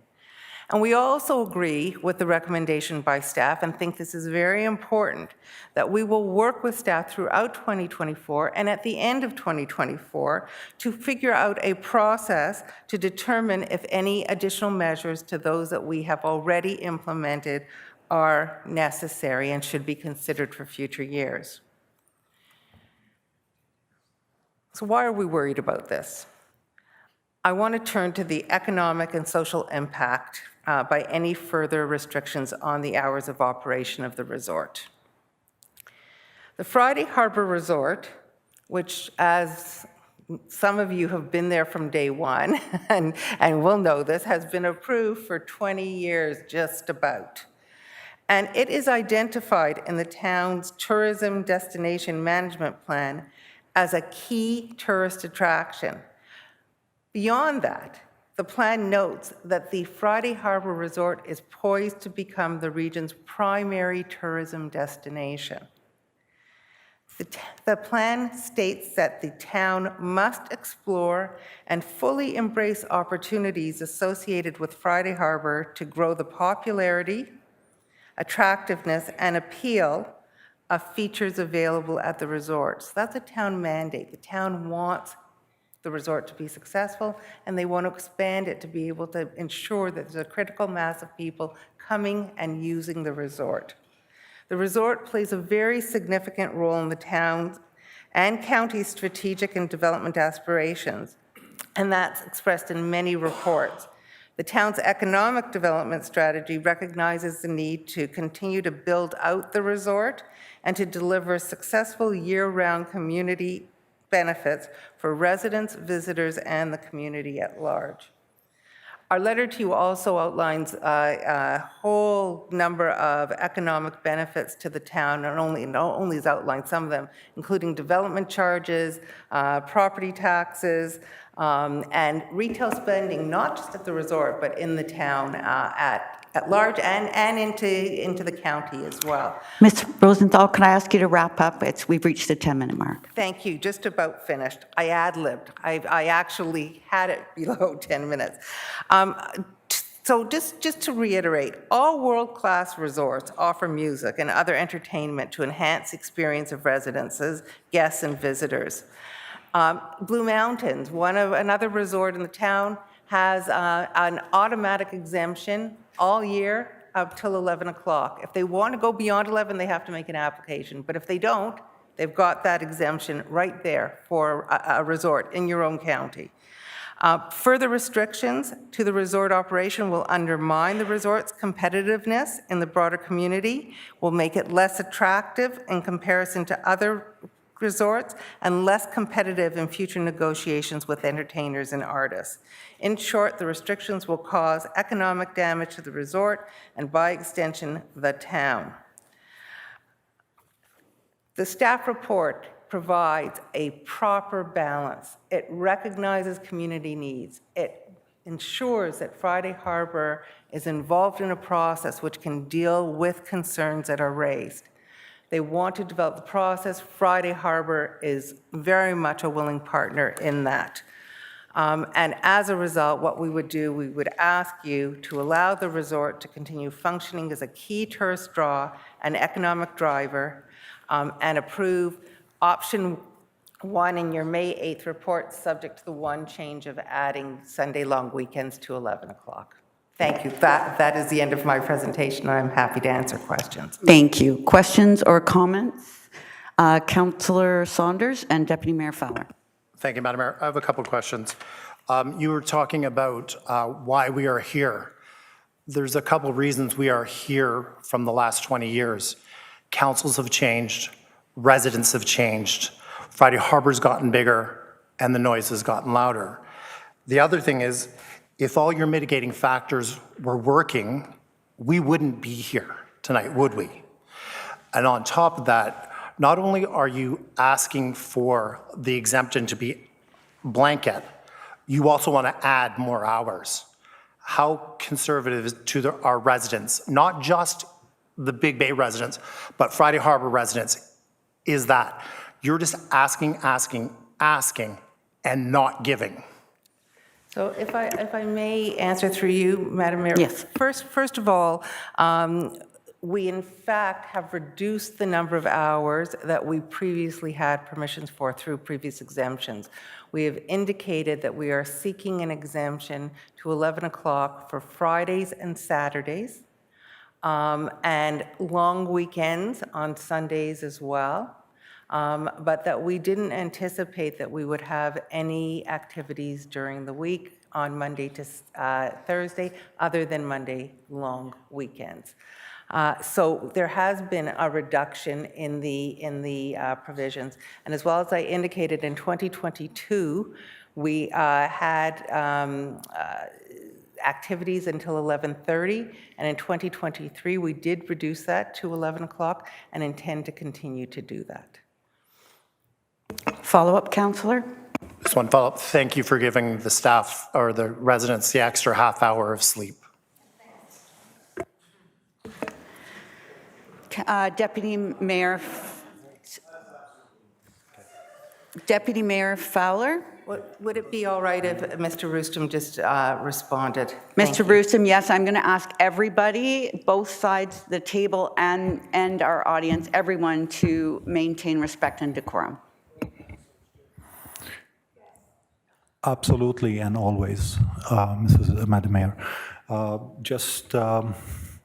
Good evening, everyone. Just wanted to thank the community member from Friday Harbor who really showed up today to really express their thoughts and their feelings about what Friday Harbor is, and the positive role that we aspire and we continue to play within our community. At the same time, I would like to really also welcome the other members of the community, because for us at Friday Harbor, we're all members of one community that is called the Innisfil community, okay? And I want to reiterate to everyone, council, our community members of Friday Harbor that know that really well, and the rest of the community members here as well, that we at Friday Harbor take the opinion of the rest of the community members very seriously, okay? And to that effect, as Ms. Rosenthal, explained, when we were approached by feedback about noise, we have taken actions throughout the years. Starting from 2022, we improved on these measures in 2023, and as a result of increased feedback or continuous feedback, and as advised by council, we have really sat down with the staff and we have really committed to additional measures that we're willing to commit for in 2024.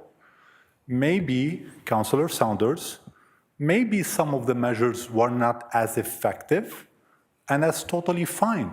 That's why it's a process of continuous improvement. And our sit down with the town staff to really talk to them about additional measures that were included in the staff report that Ms. Rosenthal referenced to, which is really additional measures this year, are already there to prove that. As it pertains to your point that you're making about asking, it's a bit disappointing to hear that from you. Ms. Rosenthal, and we all know that Friday Harbor historically has been awarded or issued a noise exemption permit open from May the 1st till October 31st. The hours in this year's noise exemption are extremely limiting to what Friday Harbor is, and how can we continue being a resort and a destination that can support us as a community collectively. So your point about asking, it is really not well taken. And on behalf of our community, I'm sorry, that was not well said. So Thank you, Mr. In regards Roostem. to the 2 points that you just made. Thank you, Mr. Roostem. I'll go to Deputy Mayor Fowler. Is there any questions on this side? Thank you. Thank you, Your Worship. I've been going over the report and everything that's been occurred, everything that's occurred with the information been given, and from what I understand, with information provided by the clerks, in 2019, 2020, 21, and 22, there were no exemptions or requests granted. So this is something that's come up in the past year. It's a fairly fresh, so I can see why everyone's upset, no matter which side they're on. In 2023, there was a blanket up to 11 p.m., and Friday Harbor would notify if it went after the fact. Now what we're looking at is we're taking it 4 days of the week. We're limiting it to 11. I believe the noise bylaw states electronic measures by 10. I could be mistaken on that. My question is this. You've come with these exemptions. You come with saying this is what we're asking for, this is what we're willing to do. hypothetically, I'm going to give you a hypothetical situation, and I need staff to clarify on how we would proceed.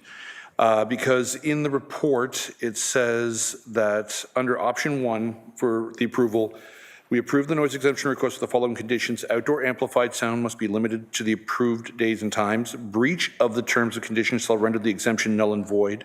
The town reserves the right to revoke the noise exemption permit at its discretion. And the town and Friday Harbor establish a protocol for the 2024 season as outlined in the additional information memorandum dated May 8th. So hypothetically, we have a night where the pier is hopping. Everyone's happy. The music is going a little late. DJ Donovan, as an example, as a hypothetical example, to be very clear, starts going over the music again. Your staff that you mentioned would be the point of contact. Would they be present during these times? Or would it be something that would be tackled through emails and electronic formats? Second of all, if it is not resolved, at that point, we have the measures, it goes to the town, it goes to you, so we're all on the same page, we all get the same information. What would be the process to negate the exemption? What would be the steps at that point that would be taken that we could say, you know, look, Friday Harbor, even if they have the best of intentions, they're not following rules. What happens next? I think that was a question. So just to be clear, we're not debating the report yet, right? So the report will come up later on in the agenda, should someone pull it. I'm not a betting person, but I'm guessing somebody's going to pull this report. So, and we go to committee of the whole, and that's when we debate it. Right now, we're asking questions of the delegation. So the question is, what happens if the noise delegation is not adhered to, or the noise exemption is not adhered to? So I think Ms. Rosenthal? I think the first question was whether there will be somebody on site. And I will defer to Mr. Roostem, but it is my understanding that part of next steps is to develop the entirety of the process with town staff. We would be sitting down with them and talking about exactly how this is to be implemented. And that will include details of how the staff at Friday Harbor is contacted and what's expected of them. But perhaps you can No, that's right. Thank you so much, Ms. Rosenthal. That's exactly the process over here. I mean, part of what's been discussed with the town staff is that we're going to have a contact person who's going to do their best within the circumstances available to take the feedback from the bylaw enforcement officer with the details required for us to really look into the nature of the complaints and assess it accordingly and revert back. Councillor Ices. Thank you, Worship. Thank you for your presentation.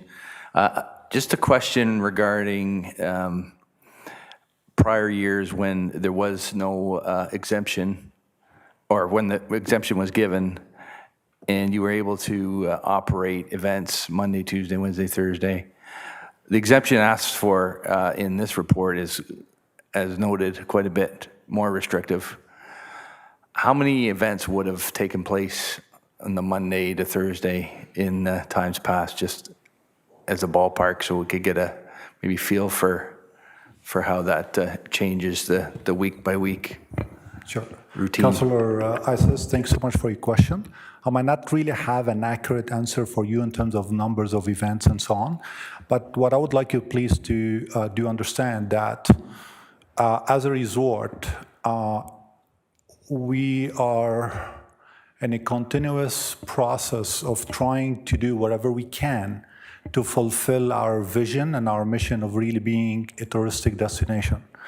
Our retailers depend heavily and deeply on all the activations we do on the promenade because they are the reason for the traffic, a reason, not all the reasons, but a reason that can really drive and support the traffic that they depend on very heavily. So I don't have a number for you, but the mindset has always been we need to try to do whatever we can to continue activating or planning events so we continue being the destination that we are.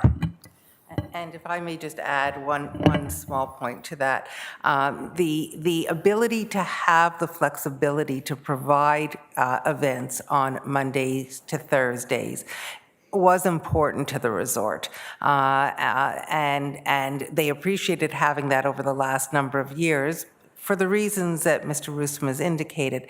The resort is always looking for ways to make sure that the resort is successful, that it's active, and that there are people coming.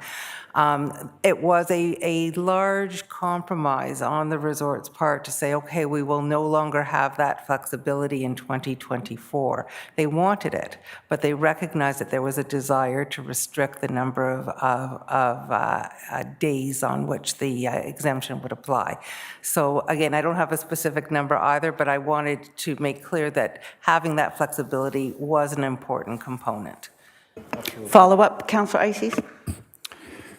Thank you for that. Not being there during the week, I think what you're saying is will be a significant lessening of events just by the fact you're only asking for the exemption for the weekends. So those events won't be a concern for residents. The sound will not be coming from those musical events because you don't have an exemption on those nights. Is that correct? I would say that the potential for events on those dates is no longer available. So that is correct, and there will not be events on those dates because of the nature of the exemptions that are being granted. Thank you, Councillor. Councillor Zanella. Thank you, Your Worship. In previous years, when you've received the exemption, was the holiday Sunday on holiday weekend always included? Right. So it was just that this time you just forgot to put it in? Councillor Zanella, thanks so much for your question. Yes, as I mentioned before, we always had an open noise exemption permit that really ran from May the 1st, all the days until October the 31st. Okay. And so you've planned all your events for 2024, so that means that on some of the holiday weekends, those Sunday nights would have events planned now? Okay, thank you. That is right, thank you. Councillor Waters. Thank you, Worship. Thanks very much for presentations. I've listened to the community and I've listened to residents of Friday Harbor. It seems that everyone wants Friday Harbor to be successful. And this council has always voted to make sure that Friday Harbor was successful. And you know, I think we've all probably enjoyed our time there. I am hearing that they don't want the music to stop. They're just asking it for it to be turned down. And what I'm hearing is a qualitative process by which you're going to react to noise that's too loud. My question is, how does anyone distinguish what is too loud and how do you turn it down? So I'm asking, would Friday Harbor be willing to put in a technical response to that where we know the noise is too loud? So on the outskirts of Friday Harbor, placing permanent decibel reading devices which will tell us what it is. And over time, you'll be able to say, well, at that decibel reading, it's disturbing the community. And we know how much we can turn it down by. It could, with technology, there could even be an automatic feedback to the sound system. But so I guess my question is, as opposed to a qualitative reporting that's always going to be misinterpreted, is never going to be enough, is having some sort of technical response, which Friday might implement, it may not be this year, but it might be something you'd be willing to test to see whether or not it would be helpful in deciding when the music is too loud. Because qualitative, your loudness to my loudness are two different things and will never make anyone happy. So I'm looking for a technical solution here that would appease everyone. So my question is, would that be something that Friday Harbor would consider? I realize not this year. That's something you might be able to, with the company you've worked with for sound mitigation to date. Would they be willing to put in something a little more for test it to see what type of protocols you might be able to come up with next year, but try your best this year to minimize the impact on that community? Thank you. Thank you, Councillor Waters. And I will say, I do take your point about what someone's noise is, somebody else's not noise. I was explaining to Mr. Roostem that my husband loves Metallica and I hate it. So when I hear it, it's noise to me. I think that that's certainly, I agree with you that in order to properly assess what is needed, you need a technical analysis. You can't do it by way of somebody's anecdotal evidence or somebody's feeling or somebody's emotion. And I think that's part of the process that the town wants to sit down with Friday Harbor Resort to evaluate what should be done, what could be done, what is the process by which we can evaluate. Are there a lot of noise complaints? Are there not a lot of noise? These are all things that will have to be talked about and a process determined, but a technical assessment and what that would involve is certainly not out of the question and is something that we could discuss with the town. Is there? Sure. Thank you, Ms. Rosenthal. Councillor Water, thanks so much for your questions, and I really appreciate the look at the technical part of the challenge that we're dealing with over here. I just want to really reiterate to you as well that having heard the complaints or the feedback in 2022 and 2023, we actually acted on the direction of given to us by really purchasing a decibel meter ourselves, so we're able to really measure the music levels itself. We understood that the 90 threshold should not be crossed. We made sure that our managers on the ground are always measuring the decibel levels and making sure that they're always below 90. And there are a number of other technical actions taken. So, when it comes to music, you've got there's something called a decibel or noise limiter on the systems that you do have. And right now, they're really set on 85%. So we tried to really follow and take some quantitative actions, and we'll continue doing that as Ms. Rosenthal just referenced right now. Councillor Richardson. Thank you.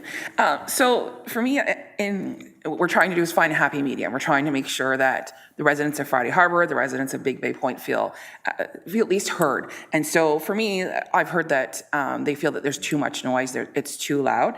And so for me, when I'm looking at what your noise exemption, including your addition of the extra Sunday, my question is if we allow that, when would the residents of Big Bay Point have a chance to have peace and quiet in their own backyards and enjoy that quietness if we allowed you to be able to have the noise exemption Friday, Saturday, Sunday?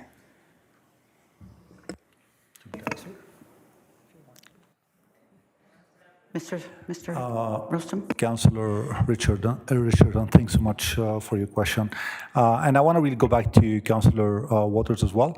I think, your point as well is very well taken about the fact that everyone wants to see Friday Harbor successful. By the way, we really appreciate that as well, as much as our community members would like to do that too. So to go back to your question, Councillor Richardson, I think our approach about noise and noise exemption is not about the hours and the times of the day. It's about looking at noise in general and trying to really manage it in a way that is fulfilling the needs of the resort, however, at the same time is considerate to the need of the community.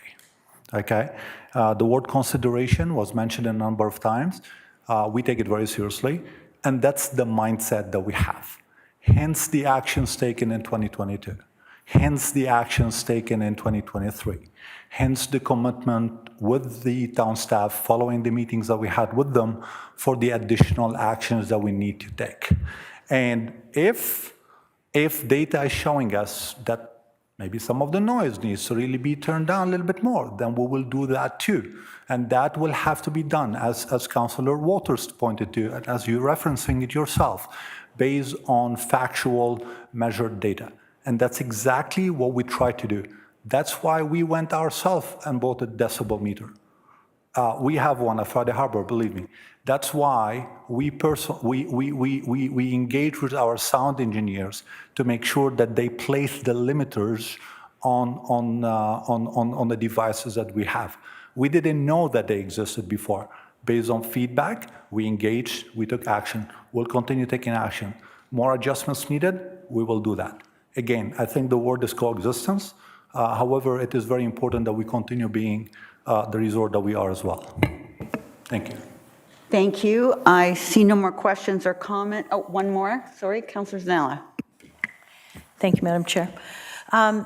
So will you be able to ask the disc jockey to tone it down? Is that? Councillor Zanella, thank you so much for your question. We did understand through the feedback coming this year that, by example, the DJ sounds that sometimes maybe they are a little bit causing some inconvenience. And absolutely, we will be engaging with the DJ on this matter. And we will be trying to really also use quantitative measurements in really managing that specific feedback that we need to share.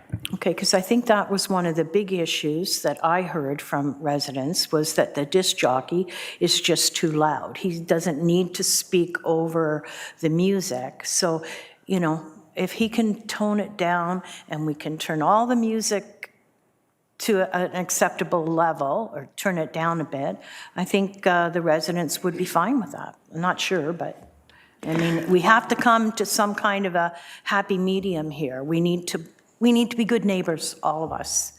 So, thank you, Councillor thank you. Zanella. Thank you so much for your delegation. And we have mover and a seconder, please, to receive the delegation. And that's moved by Councillor Constantine, seconded by Deputy Mayor Fowler. All those in favor? That is carried. And now for our last delegation of the evening, Mr. Robert Steiner, please.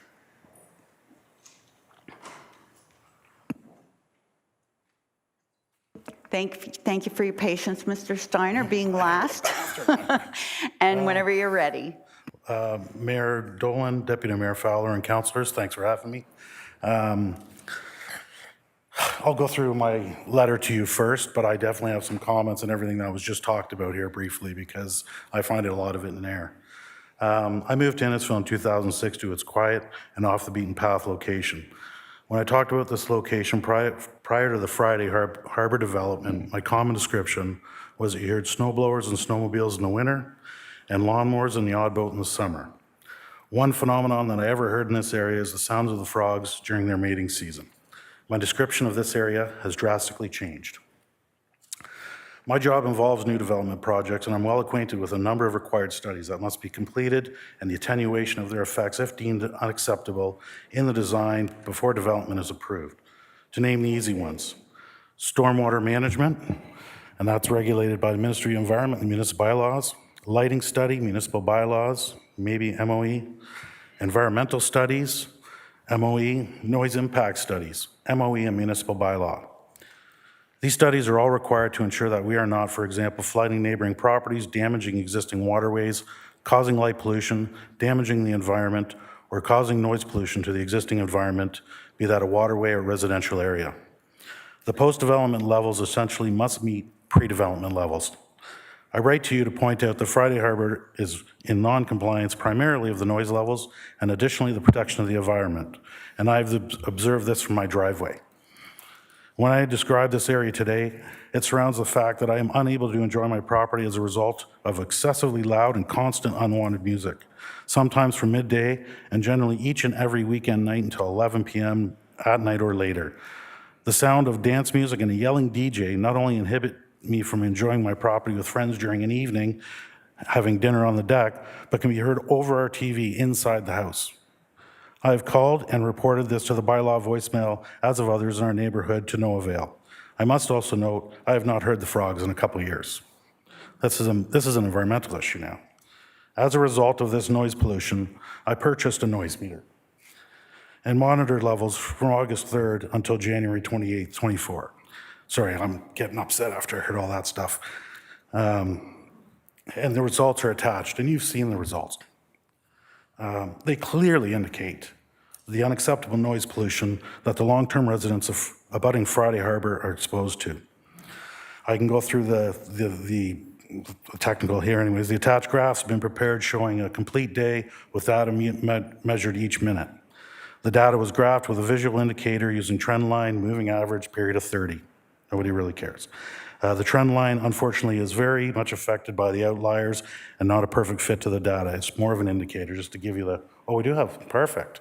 Thank you. So the raw data, I can forward that to anybody that wants it because I've got months of it.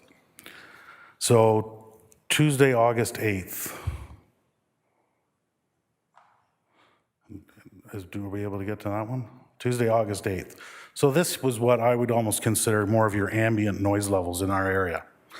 You get a banging door, that could be me, that loud one, because I parked right in front of where I had the noise meter. You can see those numbers going down at, 1912. We're at 45, and we're going down to like 40 by 11 o'clock at night, okay? Saturday, October 7th.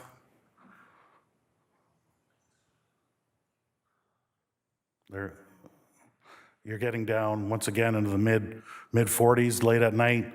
The time around this is a Saturday, so people doing stuff in their yards is going to get the noise levels up. Saturday, November 18th. Wow, there's a beautiful one. That's when all noise exemptions are gone and we're riding in the low mid 40s. Beautiful. And any published data with regards to a rural area like ours is about 40 decibels, 40 to 42 decibels. And we're running right along there because the ambient noise in our area has increased just because of Friday Harbor. And we're not against that. We're not. Can I draw your attention now to Friday, August 4th?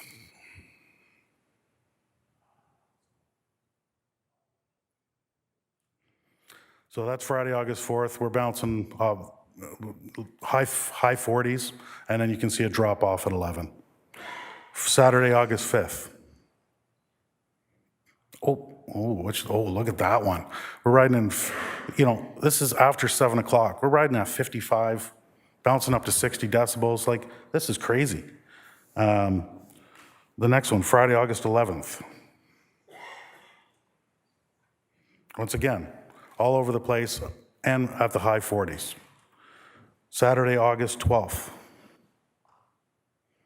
Once again, we're riding in the 50s. Well, let's get to 11 o'clock at night and bounce up to the middle 50s.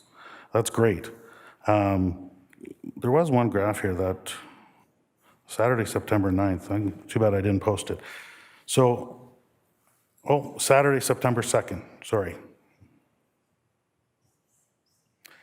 We are bouncing well over the 50s for the whole evening and even most of the day. And then there's the fireworks. That shakes our houses, wakes dogs, wakes people up.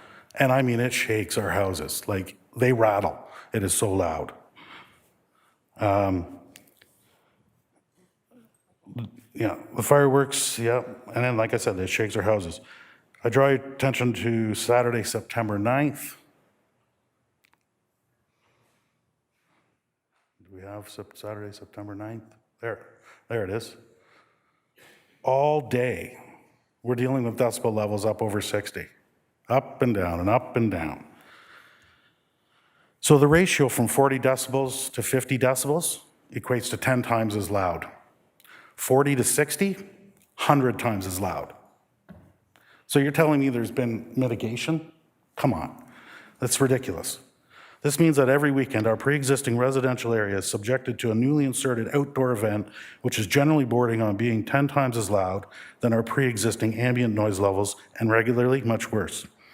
This is unacceptable. As a tax-paying resident, I'm requesting to see where in the site plan agreement this type of activity was approved and the original noise impact study.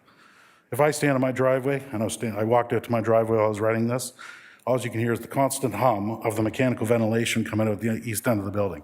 This is all stuff that should have been mitigated during the initial site plan agreement and noise study. But that doesn't kill us. It's really this outdoor band. We have lost our ability to enjoy our properties and the lives we have built here, or even leave our windows open during the summer months. I implore the town of Innisfil not to even consider allowing such a carte blanche noise exemption to Friday Harbor Resort and instead enforce the current bylaw. If the Friday Harbor Resort wishes to have these types of events, I believe they should be attenuated to the pre-development decibel levels or moved to the events to the indoors. And I outlined the town of Innisfil noise bylaw. Somebody's already spoke to that. The prohibition of time for that bylaw in a residential area, all times. So I went on to do a little bit more digging following this submission of this letter. And where else am I going to turn? I'm going to turn to the MOE, the Ministry of the Environment. And there's something called the Environmental Noise Guideline, Stationary and Transportation Sources, Approval and Planning. This is a guideline, of course, but there is more to it. The guideline serves four purposes. I've kind of laid out three. Another one's got to do with some other builds. To provide sound level limits that are applied by the MOE to stationary sources such as industrial, commercial establishments and auxiliary transportation facilities.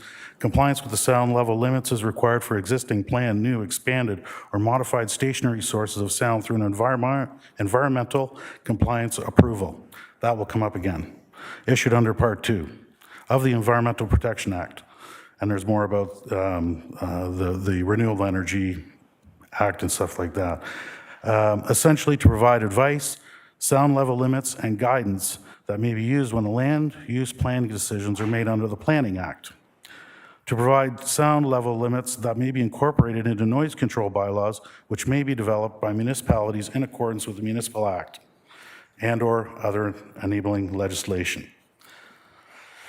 So the Environmental Protection Act grants the Ministry of Environment broad powers to deal with the discharge of contaminants. I included this just to give a good explanation of this noise. The definition of contaminant includes sound. The Environmental Protection Act specifically prohibits the discharge of any contaminants into the environment which cause or likely to cause negative effects. So what is an environmental compliance approval? It's an ECA is a permission that allows businesses to operate their facility or the site with environmental controls in place to protect human health and the natural environment. It's required for activities related to air emissions, noise, vibrations, waste management, and sewage works. So it's kind of interesting. Everybody's on Facebook now and everybody's reading what's been going on in the two, I'm sure, because it's back and forth. So I was going to say the petitions didn't actually get entered because they were late, but it's interesting. So could we then put a petition together that would allow us to dump all our sewage in the lake? Oh, we have 200 signatures. Why can't we? We've got 200 signatures. We can pollute with noise. What's the difference? It's exactly the same. The EPA classifies areas acoustically. Mr. Steiner, if you could wrap up, you're at your 10-minute mark. Okay. So we are considered a noise sensitive. I'm a little disappointed. Other people were given quite a freedom there. Noise sensitive land use. No, sir. Everybody was asked to wrap up at 10 minutes. Okay. Where that one presentation went on was members of council asking questions, and that could happen to you as well. Actually, a delegate actually stood up here that wasn't even on the list. But anyway, I apologize. Noise sensitive land use. A property of a person that accommodates a dwelling, and this can include illegal non-conforming residential use. From a land use planning perspective, a noise-sensitive land use may be comprised of spaces that are noise-sensitive and spaces that are not noise-sensitive. The outdoor living area associated with a noise-sensitive land use is considered a noise-sensitive space. So research tells me that if in Ontario, if you're planning to operate a dance club or any other facility that has the potential to impact the public or natural environment, you need to attain an environmental compliance approval. Does one of those exist that allow Friday Harbor to operate this outdoor dance club? Because that's what it is. I can get into the bylaws, but you want me to get off the stage now. So really what we're against, it's not against Friday Harbor. It's not against them having music. My own personal issue is the operation of this outdoor dance club. The decibel levels are off the charts. You know, I'll give you an example. We were going to hold my mother's birthday at the house. And, well, we decided, you know what, this thing keeps going on and on and on. We can't do that because we can't actually enjoy ourselves and our property because all we can hear is dance music. Outside, loud, inside, over your TV. I think that's excessive. So, you know, I don't believe council should just unilaterally have the ability, or council and staff to unilaterally give ability to impose this contamination on our community. I think the environmental, the MOE or the ECA may have something to say about that. I'm hoping you're going to look into that. Like I'm requesting to see the original noise impact study and subsequently the environmental compliance approval to allow this outdoor dance club, and to be directly informed prior to any and all applications made to comply with the EPA and respect to the outdoor dance club as it directly affects our well-being and local environment. Thank you, Mr. Steimer. Questions or comments to Mr. Steimer? Councillor Saunders. Thanks, Madam Mayor. I don't need your address, but what street do you live on? I live on West Street. Thank you. So how far is West Street from the Friday Harbor? We are right next door. Cool. The one question, if you're at 50 decibels, what's that sound like in your front yard? Is it like a car driving by or? 50 decibels.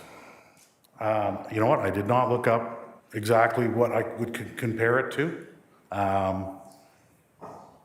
The information that I did look into once I was buying this noise meter was that a normal rural residential areas like ours is 40, 42 decibels. Thank you. And it's shown on those graphs that we actually do. Thank you. Sorry. Other questions or comments? Councillor Waters. Just comment, if this gentleman can purchase a sound decibel reading, I think the town should be able to have one. That if he can do it, we should be able to do it. Can I add on to that a little bit? Be my guest. If we are being told that there's been mitigation done, the only way to provide any meaningful mitigation is to actually do a noise impact study. And I know for a fact that that noise impact study would not say, turn your speakers. You would need to install an actual barrier with a certain density of a certain height in order to stop that noise. Forests don't count. So. Thank you. Any other questions or comments? Or they should pay for it. Seeing none, we'll have a mover and a seconder, please, to receive Mr. Steimer's delegation. Moved by Councillor Saunders, seconded by Councillor Ices. All those in favor? That is carried. That ends our delegations for this evening, and we'll move on to our meeting. For those of you who have not been to a council meeting before, what will happen next is we've got some other items. We're going to go through an entire agenda, and then it's a consent agenda, so if everyone's happy with the staff recommendation on that item, it will simply be confirmed at the end of the meeting. Any items that will need further debate will be resolved to committee of the whole, at which point we'll have a fulsome debate on any items that are resolved to committee. So just so you know, if it's getting past your bedtime, this meeting will be it's live streamed currently, and then, Mr. Ross, it takes a couple of days for it to get up on our YouTube channel. Oh, it's up there right away, and it'll be up there forever, so you can watch yourselves over and over again. So we'll move, unless we need do we need a break at this point? I'm sorry, we don't allow at this point any more comments from the audience. I apologize. Number 7 is, does council need a 5-minute break, or are we good to keep going? I'm not seeing anybody saying they need it, so we'll go. Item number 7, County Council, Municipal Associations, Conservation Authorities, and Committees. Ask Council if you could please be brief this evening. Anybody have committees that they wanted to speak about? Deputy Mayor Fowler. Thank you, Worship. Recently with the county, this past week, we had, at the meeting, we spoke about the paramedics and how they're they're deploying a special events bicycle team. So the idea being it's easier and you're in a crowded space that you can work with 2 bicycles just to get through, get immediate assistance to people in need. It's easier to maintain, and then on top of that, buys the time and actually can help people. The other thing is we had a trail maintenance agreement with the town of Innisfil with the county of Simcoe. The trail that goes from town all the way into Alcona, the town hall. The agreement we made with the town, which I think was actually rather smart, is we maintain the trail that runs along Innisfil Beach Road. The county maintains the roads, and I jokingly said to the manager that we're going down that way anyways, might as well just plow the snow clean out of the way while we go down. Yesterday we had a TSAC meeting. There's going to be numerous always stops being at various intersections that we're stepping up for safety. The streetlight policy, and it means for more safety, we're looking at putting them at intersections in the rural areas where the accidents occur. We're having multiple traffic calming measurement installation updates that are being brought forth. So you're going to see that over the next little while with the town. And the red light camera, we're looking at tweaking it to get the most out of it as we can so far, but it has had a significant difference. Thank you. Thank you. Anyone else have comments from any committees that they have been attended? I have a few, but I'll leave them till the end so that we don't, we can get going on this consent list. So here we go. So item A, adoption of the minutes, the special council meeting minutes from April 17th. A2, the council meeting minutes from April 24th. A3, the special council meeting minutes dated April the 30th. Item C1, the Town of Innisfil Utility Review recommendation. Councillor Ices. I'd like to refer that to committee, please. Thank you, Councillor. Item C2, request to transfer funds for the Victoria Green Pond retrofit. That's in Stroud, by the way, in case anybody didn't know.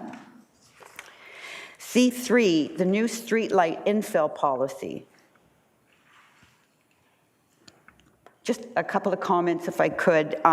Really happy to see the rural intersections be prioritized on this. And a question, if I could, to staff. I'm assuming this will all be LED, any new infill lights? Yes, that's correct, Mayor Dolan. Thank you. D1, that was a non-standard procurement. If I could ask somebody to pull that, please. Just a small issue with the recommendation. Councillor or Deputy Mayor Fowler. E1, that would be the town road system for public highway purpose for Sunnybrae. E2, to appoint a co-op student as a building inspector, very much needed. E3, another students for a septic inspection program. F1, the Friday Harbor Resort Holdings application for noise exemption. No one wants to pull that, do they? Okay. Councillor Saunders. F2, Nantyre Secondary School Leadership Bursaries. F3, St. Peter's Secondary School Leadership Bursaries. Unfortunately, that is the same night, their graduation is the same night as council, so we won't be able to attend that evening. F4, the Bell Box Mural Program Art Supply Funding.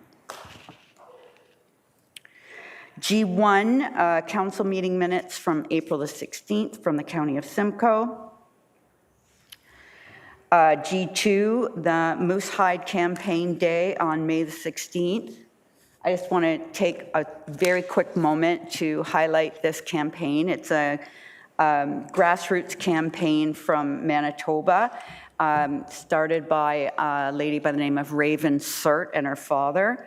standing up against violence towards women and children. So you'll notice we're all wearing our moose hide, which signifies our commitment to honor, respect, and protect women and children in our lives and to work together to end violence against women.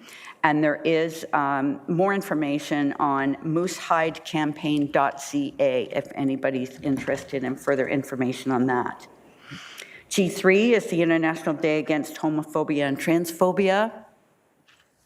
G4, the National Public Works Week, May 19th to the 25th.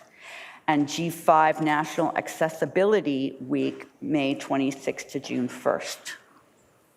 Seeing no other items, then we've got the items here. A mover and a seconder, please, to approve everything other than what's being pulled this evening. Moved by Councillor Drudge, seconded by Councillor Richardson. All those in favor? And a mover and a seconder, please, to resolve into committee of the whole. Moved by Councillor Zanella, seconded by Councillor Drudge. All those in favor? That is carried. We'll move to our first business item, please, and that is Councillor Ices. Thank you, Worship. I have Councillor Constantine as my seconder. I just pulled this item just to give it a bit of a chance to talk about the significant time that we've been spending on this item. Council's had a few sessions where we talked about the state of our 3 utilities that we have, and I just wanted maybe a little bit more clarification on the process moving forward. When the annual meeting for 2024 would be for these utilities, and as the motion states, these changes would be in place for the end of the 2025 corporate year. So that I guess that would be my my question for staff is, where are we going from today on this procedure? Thank you, Councillor Ices. CAO Gershow.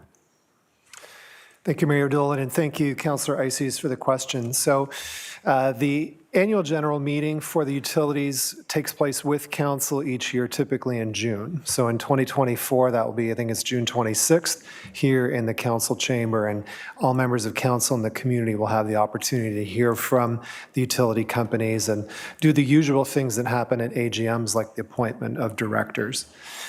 Going forward, what this report, is trying to do is it brings to closure the chapter of work that's been underway over the past year. And council members will recall that EY, our consultants, presented a whole range of possible options for council to consider. And so tonight's report is intended to take a number of those options off the table and basically make clear, where council wants things to go.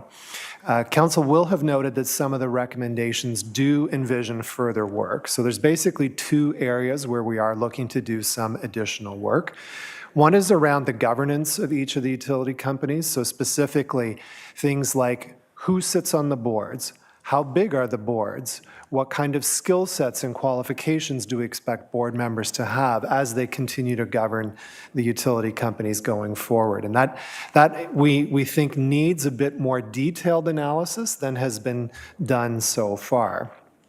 The second piece is really around corporate structure. I think it's been clear to me over the past year that there's interest in exploring alternative corporate structures.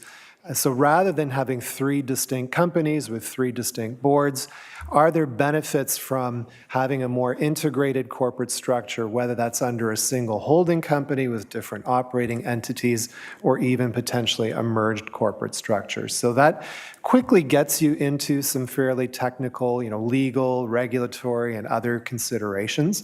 So again, the recommendation in front of council tonight is to take, in the next chapter of work, a closer look at those issues. In terms of timeline for that consideration, I guess what I would flag, Councillor Ices, is, there's no decisions being made tonight about those changes. It would basically be to have a report come back to council, and council would have the opportunity to consider whether you indeed do want to make those changes. The AGM for next year is simply there really as a milestone to aim towards.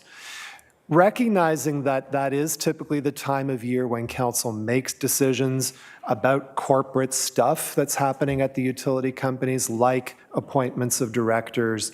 And so the goal is to have the work finished in 2024 so that there's enough runway in anticipation of that June 2025 AGM. So for example, if council wanted to expand the boards of the companies and therefore needed to recruit new directors, it would be important to know that with enough runway for that recruitment and selection process to take place before the appointments occur in June. So bottom line, this is bringing closure to the past year of work. It's a recognition that there's a few areas that might need a bit more work, and we're trying to get that done before the 2025 AGM. Thank you. Thank you, Mr. Gershow. And did we get a date? We said it was June 26th? 26th. Thank you. Sorry, I missed that. Councillor Waters. Thank you, Your Worship. Thanks very much for the report. I think it's going in a general direction that I think we all agree it should go in. So more research, a little more details on corporate structure, and also the boards is good. The question I have pertains to number 9. The council require enterprises to provide a report to the shareholder for the future business growth opportunities. So in the report, it states quite clearly that enterprises has no staff, that it has really not the expertise, it doesn't have the budget. So my question is, who's going to do the report? Thank you for the question, Councillor Waters. So through you, Mayor Dolan, the way Enterprises is effectively staffed is that Denny Prasad is the interim CEO of Enterprises. So in that sense, he has a formal role serving Enterprises, and council will know that he wears other hats as the CEO of InPower and InServices. So he's overseeing all 3 companies. Similarly, the CFO, Glenn, has the role of being the CFO for Enterprises. He attends Enterprises board members. So in that sense, there is that senior leadership support for Enterprises, but Glenn likewise has responsibilities for the other 2 utility companies as well. So the way things stand now, there is one person who is part-time, exclusively focused on Enterprises. And so when you compare to InPower, roughly 60 employees, InServices, roughly 40 employees, Enterprises, 1/2 of 1 employee, dedicated resource. So that's simply the point that it's a small company with limited resources. And what recommendation number 9 is really getting at is a recognition that in order to grow, Enterprises may need more resources than it has today. And one of the possibilities is for Enterprises to draw on resources of the town. And so number 9 is really just saying it's an opportunity for council to invite essentially proposals around what's possible in the future and what role the town might be able to play in supporting that. I think it's important to mention that the board of Enterprises will retain the primary responsibility for overseeing that company, which includes the interim CEO, Mr. Prasad, and others. Thank you. Councillor Waters. So are you suggesting that the CAO will request a proposal and budget will be required to request that proposal that will give us business opportunities for that organization? So speaking as the chair of the Enterprises Board, it's my expectation, and it has already been the case, that CEO Prasad has brought forward proposals to the Enterprises Board, and the board has quite specifically directed Mr. Prasad to put some of those ideas on hold pending the outcome of this utility review that's in front of council tonight. So with a bit of clarity, and if council chooses to approve this recommendation, that is essentially a formal signal back to CEO Prasad to ramp up that work again. And, you know, I think from an Enterprises Board perspective, that's where the board would have to assess all the opportunities in front of the company, some of which may require the town's support, some of which may not. So for example, an approach to say enterprises should incrementally grow its existing cell tower and EV charger business may not require support from the town. And this is another example where I think from a proper governance perspective, those conversations need to happen at the board first and not at council. Council is not the board of enterprises. What number 9 is saying is that if, in order to take advantage of business opportunities at enterprises, then that's the reason to come to council and have that conversation. And I guess I would also point out that when Enterprises holds its annual general meeting with council in this room on June 26th, that would be a great opportunity for council to ask Mr. Prasad about his thoughts on what Enterprises can do in the future. Sure, go ahead, Councillor. Thank you, Your Worship.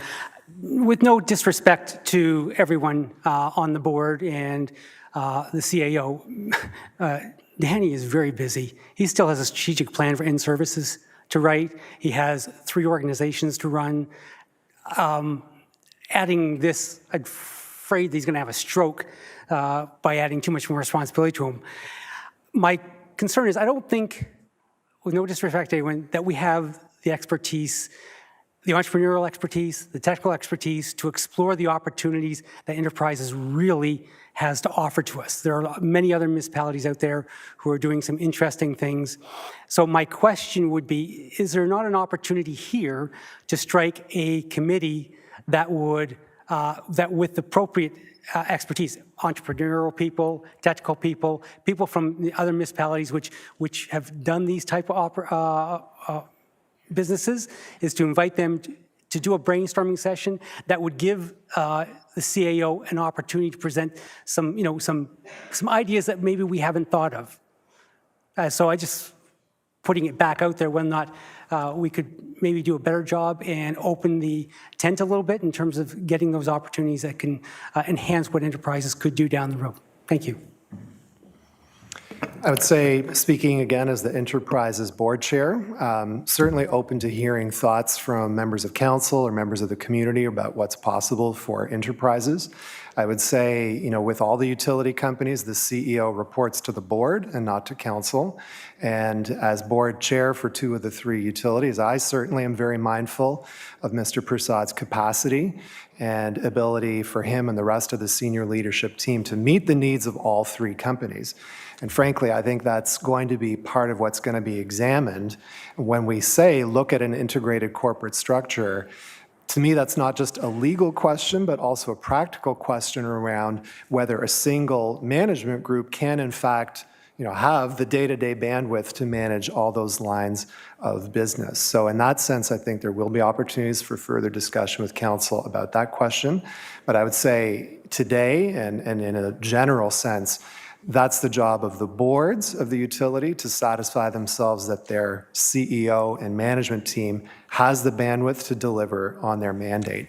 And if they feel that the CEO doesn't, that's something that the boards need to take up. And I can assure you that as chair of 2 of the 3 boards, I've already raised that question with Mr. Prasad because I want to make sure that the answer is yes, that the bandwidth is available. One last final comment then. So will this happen before or after the review of the boards is complete? So if the boards are needing a review in terms of their expertise, the numbers that they have, will the review of Enterprises occur before or after you do the board review? And that will be my final question. Thank you. My expectation is that they will basically occur concurrently. So if we look at the recommendations on the screen, numbers 4 and 5 do have a bit of a time limit and make explicit that the reviews would occur in 2024. The recommendation number 9 regarding Enterprises is a little bit more open-ended. That was actually discussed between me and Danny regarding what would be feasible. I think the conversation can start right away. And as I mentioned, can and probably should start at the AGM that will happen next month. But I think it'll be an ongoing conversation. And I guess what I would say to council is there is intentionally not a specific deadline for recommendation number 9, but I do expect that work to begin immediately.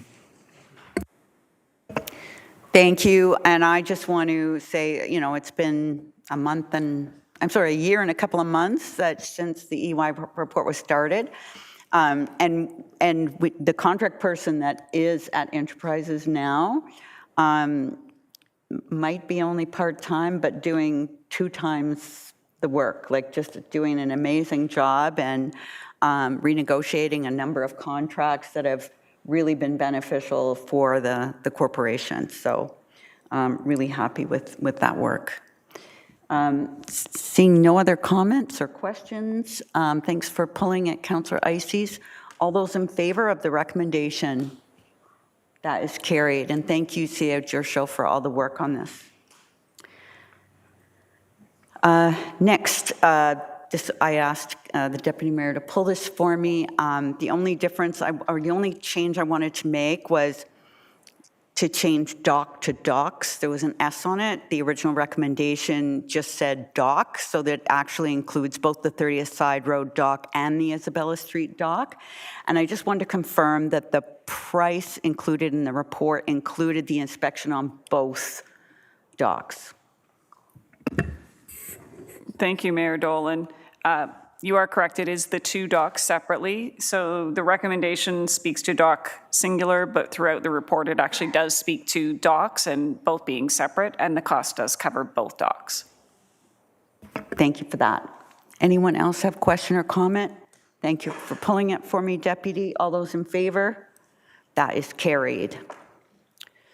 So I'm just going to check again to see if anybody needs a 2-minute break before we go into this debate, because I imagine it might be a while. Okay, so we do need a 2-minute break, just 2 minutes if we could, and we'll be back to debate this. Thank you.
Well, that's the first time in 6 years I've used a gavel, but I'm going to use it more often because look, it just got everybody moving so quick. It's wonderful. Okay, so Councillor Saunders. Thank you, Madam Mayor. That's going to be seconded by Councillor Richardson. We're going to go into an amendment to the noise permit that I put together. I just want to make it clear to everybody in the audience, the Resident Association and Hunt, who have said I have opposed to granting the noise exemption from Friday Harbor. I have never, ever said I'm opposed to it. I have always tried to find a balance between Friday Harbor, the residents. As councils, as elected councils, it is our job to listen to everyone, to every resident of Innisfil, to every taxpayer of Innisfil, and make an informed decision. I have never once said I'm opposed to Friday Harbor's exemption. On top of this, I have received numerous emails calling me a homophobe and a racist on this thing, on this noise exemption. This is a noise exemption. We are not sending someone to the execution chamber. It's a noise exemption. So I just hope everybody realizes what's happening here. So I have changed the amendment from Friday Harbor, from our town, to have noise only on Friday and Saturdays from 6 p.m. to 11 p.m., May 17th, up including August 31st, which is the September long weekend. No amplified music is permitted any other day on holidays, and breach of these terms and conditions shall render null and void.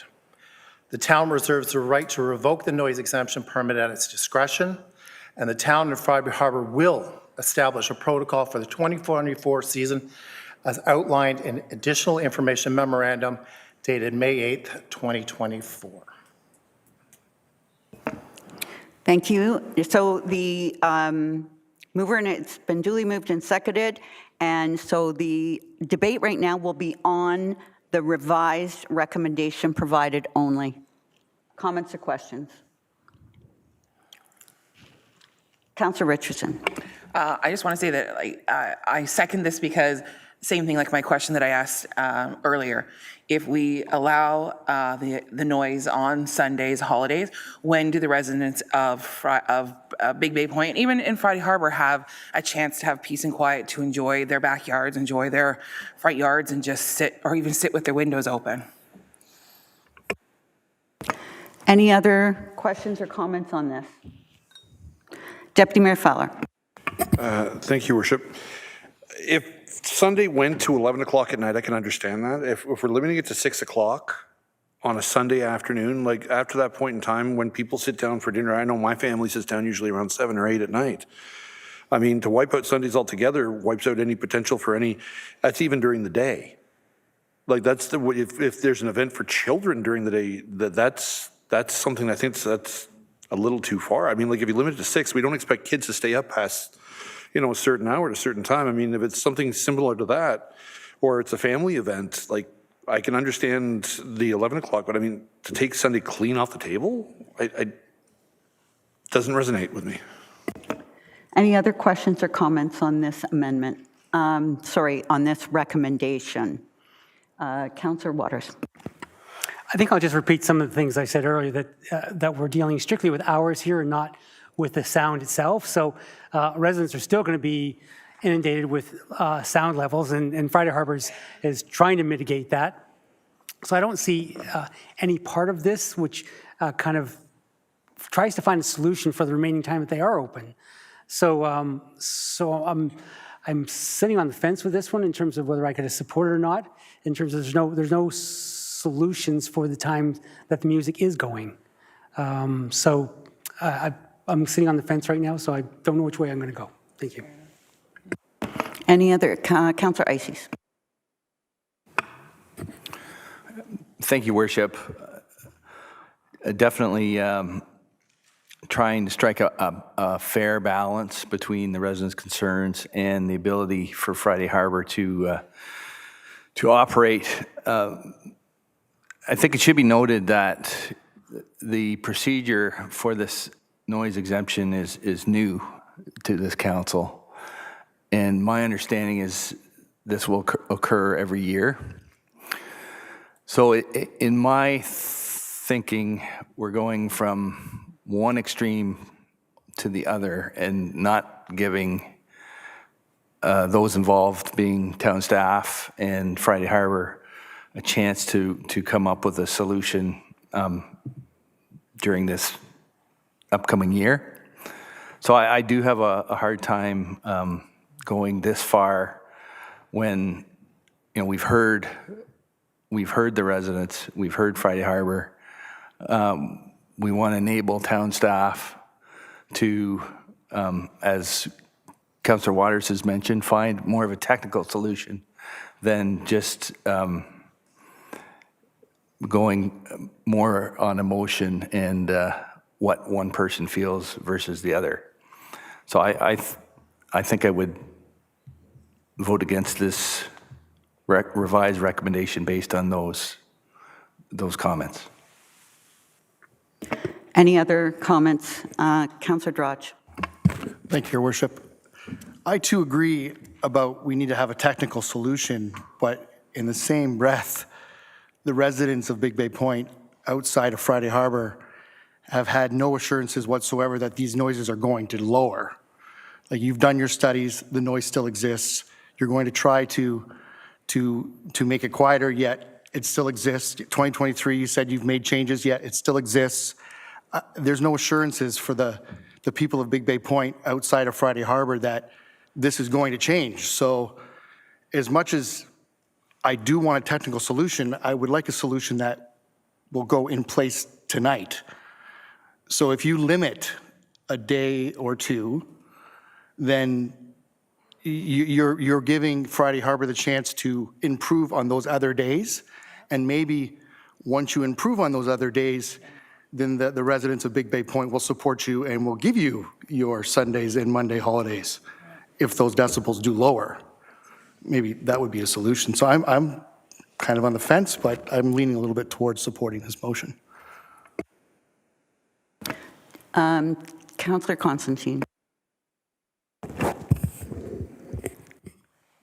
My concern is from all the, I read that from 2018 right up to 2023, there was no exemption.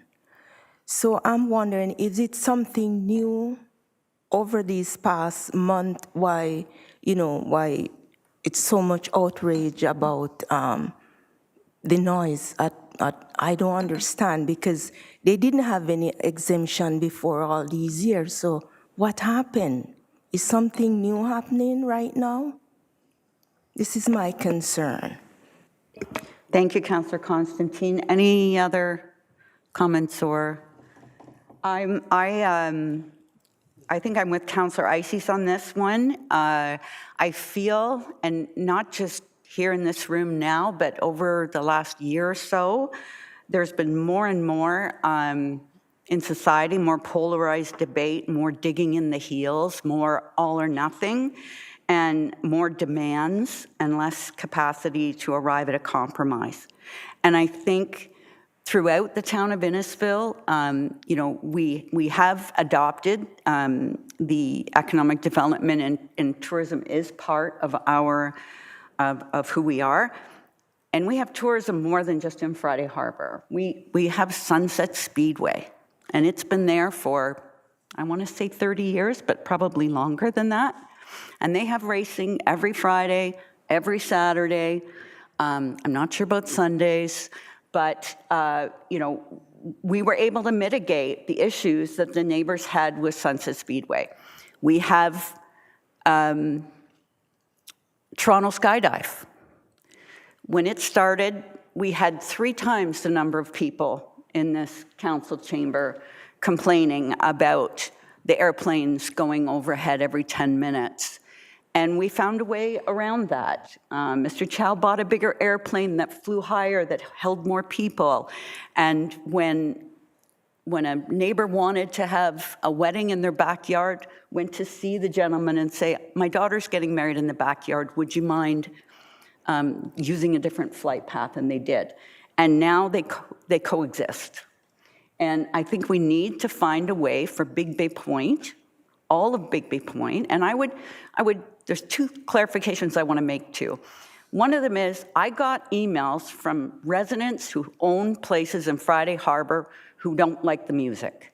And I got residents of Big Bay Point, not connected to Friday Harbor, who love the music.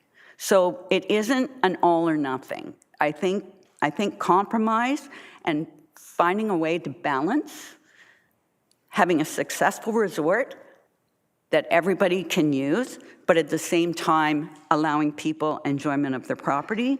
And I think that that's possible, and I think it's imperative. I've been on this council for 29 years, and one of my favorite sayings is, I know I've hit the right note when everybody's equally unhappy. You're never making everybody happy, you're making everybody equally unhappy. And that has always kind of worked for me as finding that spot. So I'm agreeing with Councillor Ices. I think we should look at having staff work with the staff at Friday Harbor to mitigate the noise, to make sure that the complaints get to the right person. I can't explain this whole, 50 people complained and yet we only got 3.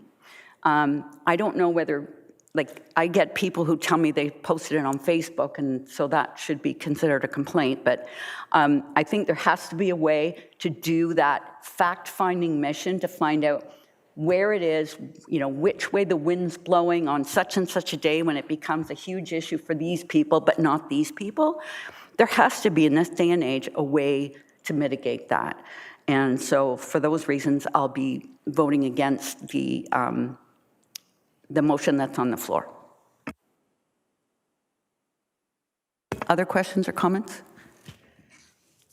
Seeing none, we'll call the vote then. Sorry, go ahead, Councillor Richardson. Can I ask for a recorded vote, please? Recorded vote requested by Councillor Richardson.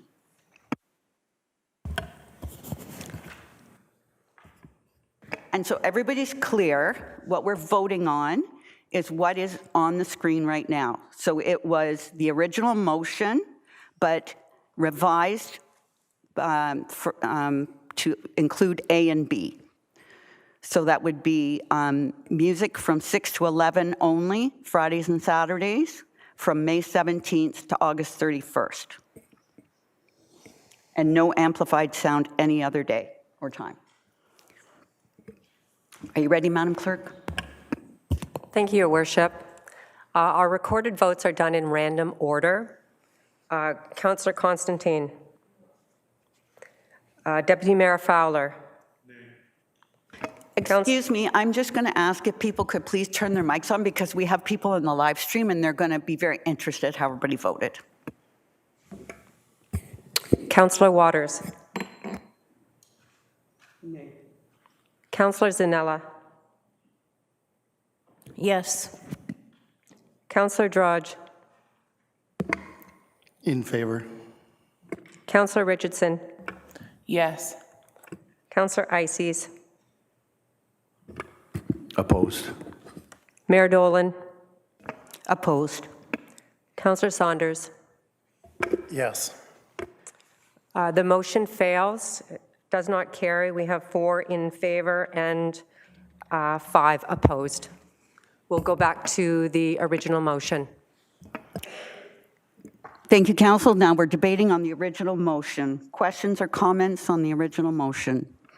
Councillor Fowler, or Deputy Mayor Fowler. Thank you, Your Worship. I'm doing this as a point of clarification because I want everyone to understand something here.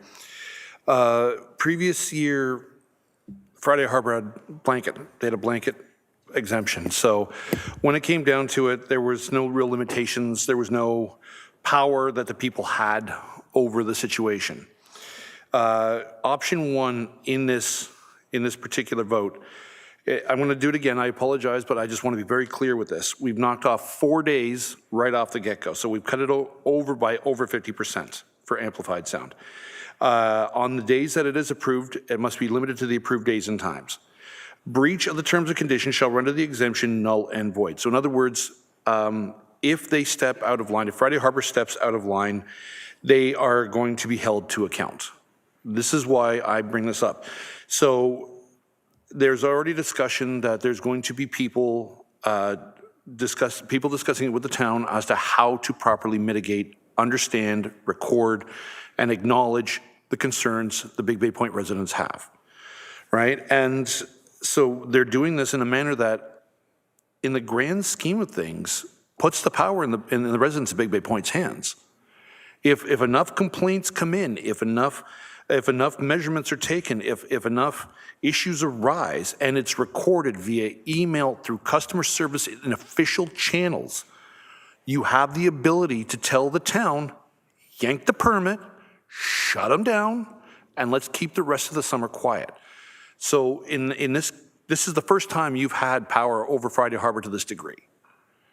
You're basically saying you play by the rules, or we're taking your ball away and you go home. And ultimately, they don't want to do that because it'll hurt them financially. It'll hurt them in the real estate market. It's going to hurt them when it comes to events or the ability to add culture to the community. So, I mean, in this scenario, they're willing to meet us part way. If they don't, we have the authority through the town via the voice of the residents to do something about it. And it's there, right there in black and white. Breach of any terms of conditions shall render the exemption null and void, meaning they get nothing. It's very straightforward in that capacity. It's simple. Other questions or comments? Councillor Waters. I'm just going to repeat what I said earlier, that I agree with the Deputy Mayor saying that, that everyone has an opportunity to phone in and complain. We can pull their permit. The question, I still don't see a solution here in terms of the volume of the sound, which most people seem to want to see. And so there's, unless there's a commitment from Friday Harbor to purchase the equipment, that's something there full-time, that we can say at this time, these are what the weather patterns were, this is what's happening. We're not going to learn, from this year to next year, what a proper solution is. So I don't see a solution here for the days that Friday Harbor does operate. I want to see them to be able to have their music, to be able to turn it down the way the residents want, but there's no solution here for the days that it's running, except phone up afterwards, and then we're going to have this whole debate in terms of, it's going to be a qualitative issue. Our bylaw office is going to be saying, okay, is it really loud enough? I don't know. They don't have the technology to record it. So I can't vote for the one that Councillor Saunders, and I can't vote for this one here because I don't see a solution for the residents when the music's running. So I'm kind of halfway between here. I want to see them run. I just want to see a proper way to be able to solve the solution. If I could, before I go to you, Councillor Drodge, to go to Director Lee or Mr. Harris to kind of respond to that. Like, when I read the report, I read that this person was going to be there, that was in real time, that could go to that place and listen, but I just want to confirm that I'm correct. Thank you, Mayor Dolan. So you are correct. From staff's perspective, the responsible person, as noted in the memo, has to be responding to staff by phone call. We have to be able to attend the site, our municipal bylaw officers, to investigate, which we did on the complaints that were received last year. Friday Harbor does have equipment that they are able to check those levels. If council wants that incorporated into the protocol, I mean, that Councillor Waters is perhaps an amendment to or direction that be incorporated into the protocol. I mean, we still have to work through what's in that protocol. Councillor Waters? If we could put an E in there stating that both the town and Friday Harbor will work towards a protocol which includes a technical way to assess the sound levels so that we can learn from, what's happening out there and make, technical solutions that are going to work, not sending our bylaw officer out to say, yeah, it sounds too loud when he doesn't have the tools to do it. We need to give them the tools, and I think Friday Harbor on the same side of things has to be able to record those decibel readings so that we can learn from this, so that next year we're not sitting here arguing over the same things again. So this will become much easier next year to do it. Unfortunately, the residents of Big Bay Point may have to go through another summer to find what is that happy solution to resolving this. Everyone wants the music, they just don't want it so loud. So can somebody, we can come So up with, as you're speaking, Yes. our clerk's office drafted something. I'll have you read that, item D, and I'll go to Director Lee. Thank you, Mayor Dolan. I would suggest that includes quantitative measures.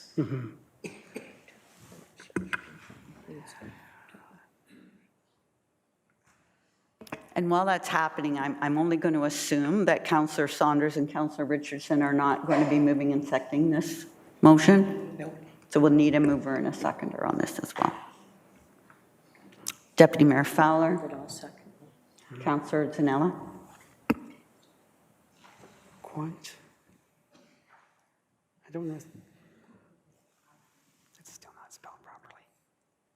While they're quickly going over that, I'm going to ask if there's any other, oh, sorry, Councillor Drodge, I'm sorry.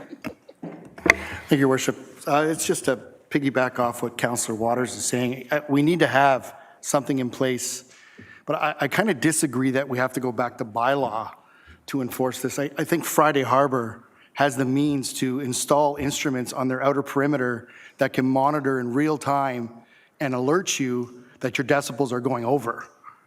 And you don't have to have residents call the town and the town come out and all that take place. I think you can deal with this internally, install these measuring devices on your outer perimeters, because you are outdoors, there's wind, sound can be very loud in one spot one day, the next day it could be dead quiet. So if you have stuff on your perimeter set up to notify you that you are going over your decibel level facing West Street on that particular day, then you can turn your music down accordingly or adjust it in some sort of a way to lower those decibels. And we don't have to get involved through bylaw and all that, and the residents aren't calling in because you're under your decibel level. Councillor Waters. I think that D allows that opportunity to happen, so that it's broad enough that it's a team approach between the town and Friday Harbor to come up with a protocol. So that could be the protocol, that Friday Harbor deals with it internally without having to call. But I still think it's a good idea that we have our own sound measuring devices anyways. So I'll approve that in the budget. We put it in the 2025 budget.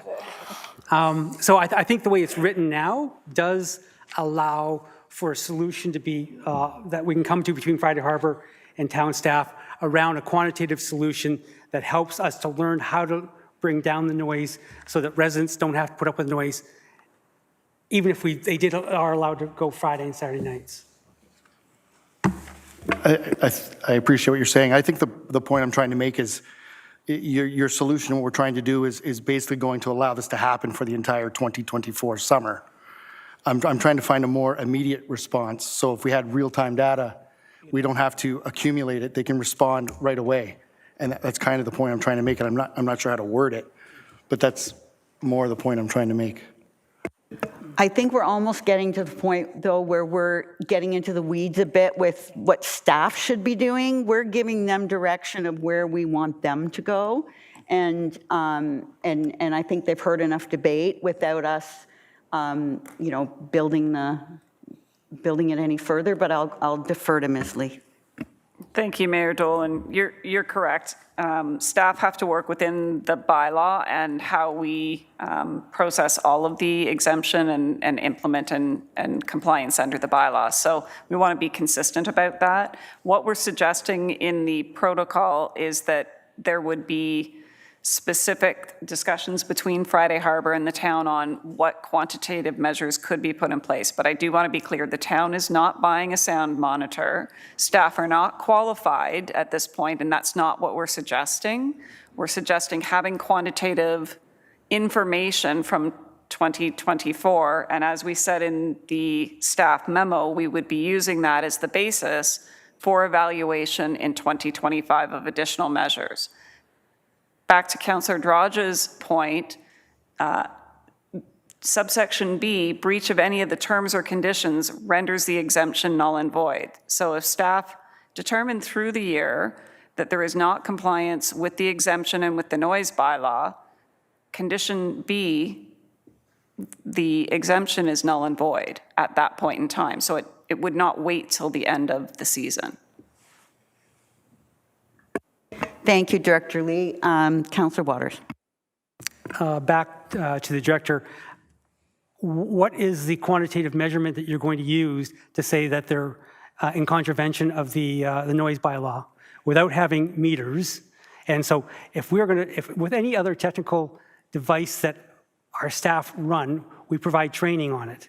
So I can't believe that we're not willing to purchase meters and train our staff on how to use them so they can probably, because what you're saying is that we're going to rely on Friday Harbor running around with meters in their hands trying to decide whether or not they're in contravention or not.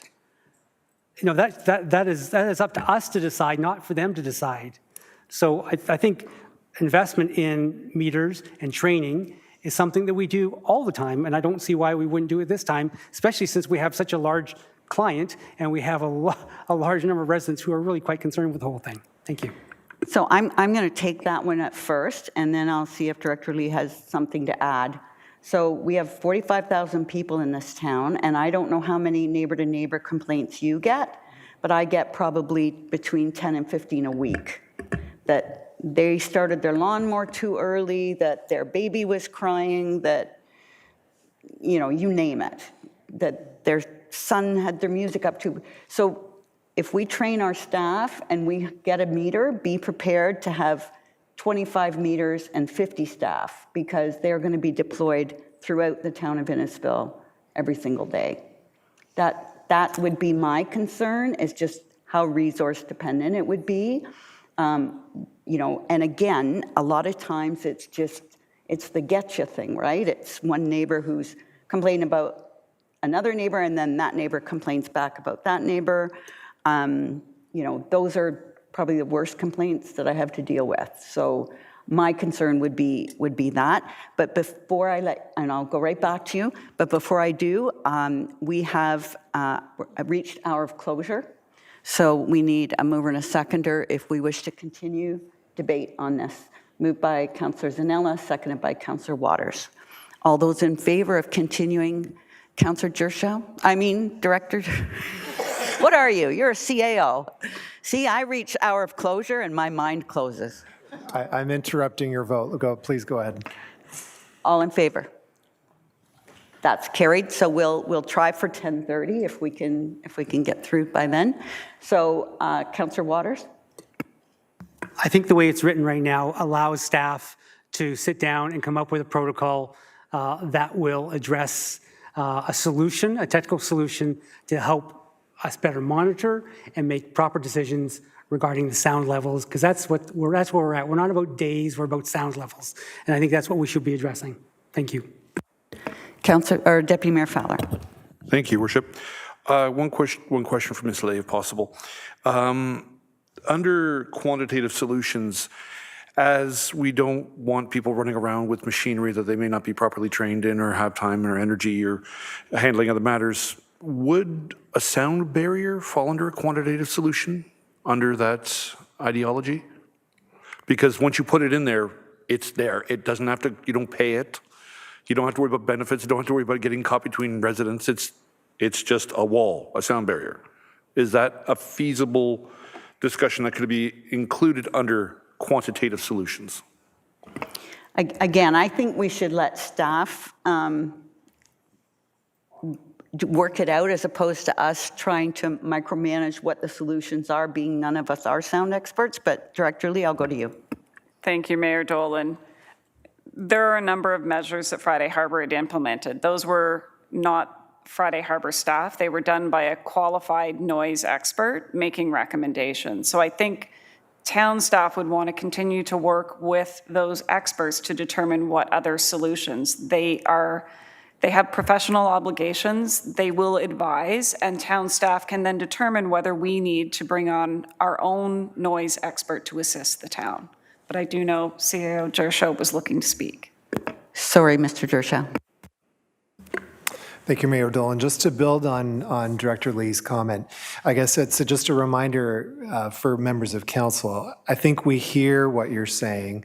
We know that there's a broader set of questions around noise and our ability to enforce it and whether our bylaw properly works to address the concerns we're hearing. I guess my reminder for this evening, though, is we have a fairly narrow thing in front of council, which is an exemption request under our existing bylaw. And so, in my opinion, what's in front of council is not to discuss the capabilities or technology that the bylaw department has, but rather coming back to the question at hand, which is Friday Harbor's application. Thank you. And I had one other question, if I could, please. Just there was a few questions about fireworks, and I just wanted to clarify that the noise exemption is not for fireworks, that that's a fireworks bylaw, not a noise bylaw. And could you just explain that a bit further, either Director Lee or Mr. Harris? Through your worship, that is correct. The application before us is for noise under the noise bylaw. The fireworks bylaw contains the regulations around firework use.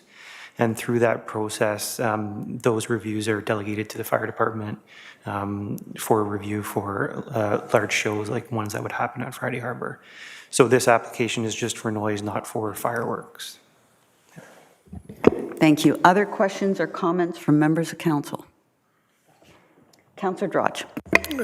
Thank you, Your Worship. Just for some clarification, this is only for the 2024 season? So this will come to council again for 2025 if we, for lack of better words, didn't like what we seen? Through you, Mayor Dolan, this is solely for the 2024 season. Friday Harbor would have to make an application for an exemption for 2025, and council would be considering that under the bylaw unless the bylaw changes. Final chance for questions or comments. So I'm going to call the vote. Is there a need to have this one recorded as well, or are we just going to vote? Okay. All right. Go ahead, Councillor. Sorry, Madam Mayor, can we change the mover and the seconder, Sorry, please? yes. So we had a mover, it was Deputy Mayor Fowler, and Councillor Zanella was the seconder.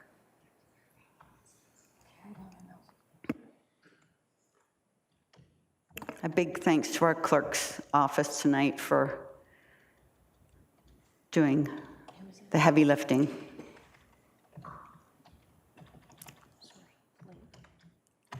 Thank you.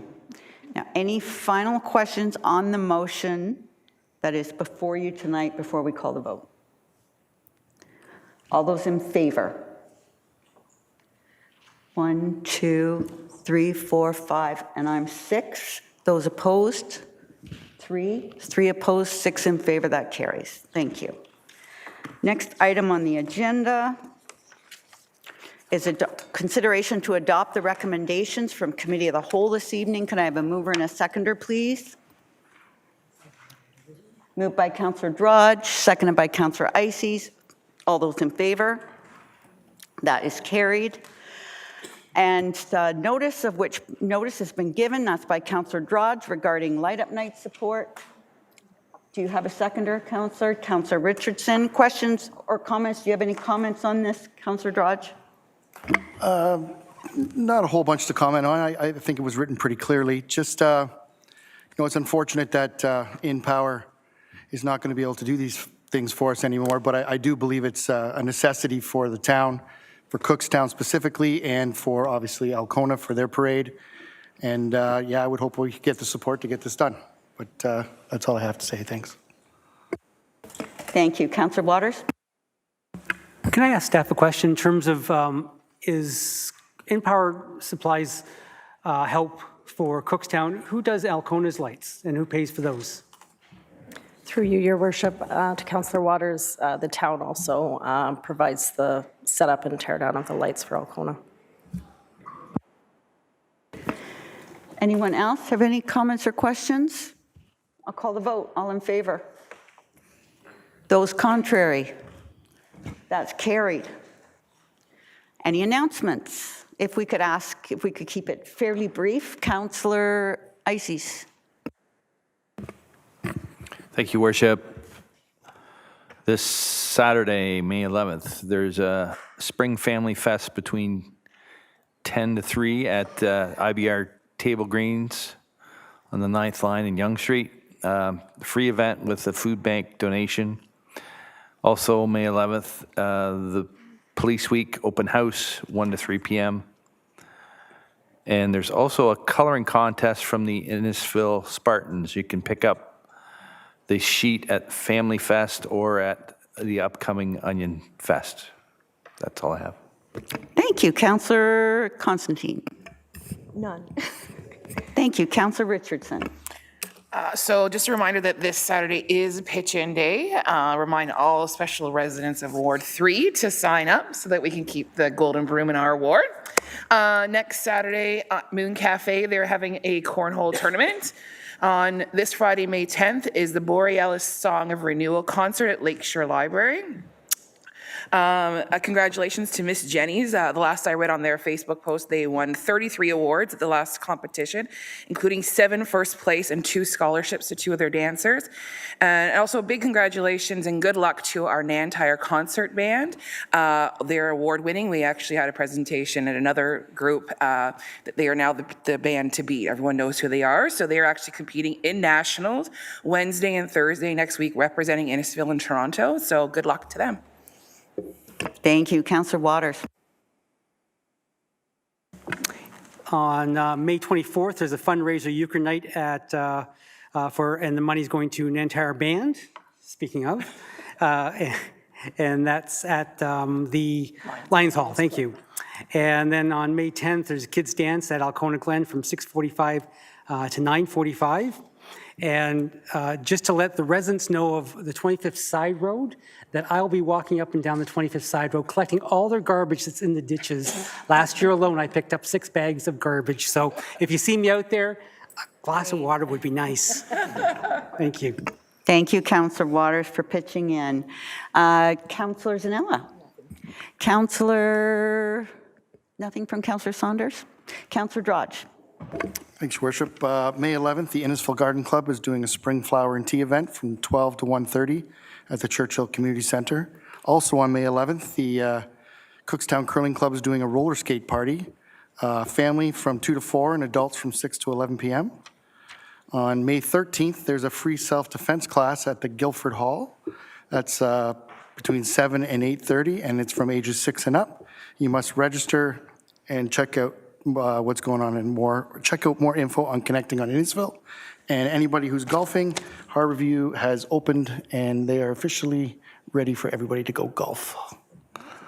Thank you. Deputy Mayor. Thank you, Worship. This past week, I had the honor of representing Innisfil at the South Simcoe Business Excellence Awards with Nottawasaga Futures. A lot of small businesses that worked really hard and deserved all the credit that they received. This previous evening, Monday night, we were at the South Simcoe Police Service Awards for 2023. And I can never say this enough, thank you for what you do for the community, to our South Simcoe police officers. Upcoming, speaking of the police, Saturday we have the Police Week open house. It's the same day as pitching day, so if you need a break once you're done picking up garbage, it's always good to pop by, and just see Nitro in action. Thank you. Take care. Thank you very much, everybody. I wanted to thank Councillor Constantine and Zanella for joining me at the Ontario Small Urban Conference in Aurelia last week. A lot of timely items that were on the agenda, including loss of local media and polarization of communities was one of the topics as well. And it was well attended, and all of the opposition leaders were there as well. This week is Canadian Mental Health Week, so please take a moment, provide compassion to those requiring mental health. It's also Children and Youth Mental Health Week as well. A big thank you to Tim Hortons this last week for the Smile Cookie campaign. I think we've all got sore hands from decorating Smile cookies, but I think we did really well. We'll find out shortly how well. And the teen nights that we're having, all the open houses, I understand, have been very successful, so happy for that. And then other than that, I just wanted to say that I did represent Innisfil and Barrie at the Battle of the Atlantic on Sunday morning. We represent the first Sunday of every May. And then another really fun event yesterday was Scientists in School. It was a program at Holy Cross, so I got to make a circuit board and make little LED lights go up with all the grade 6 students. I think I was enjoying it more than them, but that's okay. And I want everybody to enjoy a very, very busy weekend. Everybody's mentioned everything that's happening. The only thing I would say is I've heard Honeymoon in Vegas, because the CAO went to see it, and he said it was absolutely worth it, playing at South Simcoe Theatre right now, if you can still get tickets. So that's it for announcements, unless there's anything, Mr. Gershow, for the good of the community. Then we'll move forward, please, with the confirming bylaw and adjournment at 10:11 p.m. Councillor Richardson, Councillor Drudge, I just want to say thank you all very much for being so patient with us. It was a lot of stuff to get through tonight, and I hope you can see that we are serious about wanting to work hard for our community and our residents and make the best decisions that we possibly can. Thanks, everybody. All in favor?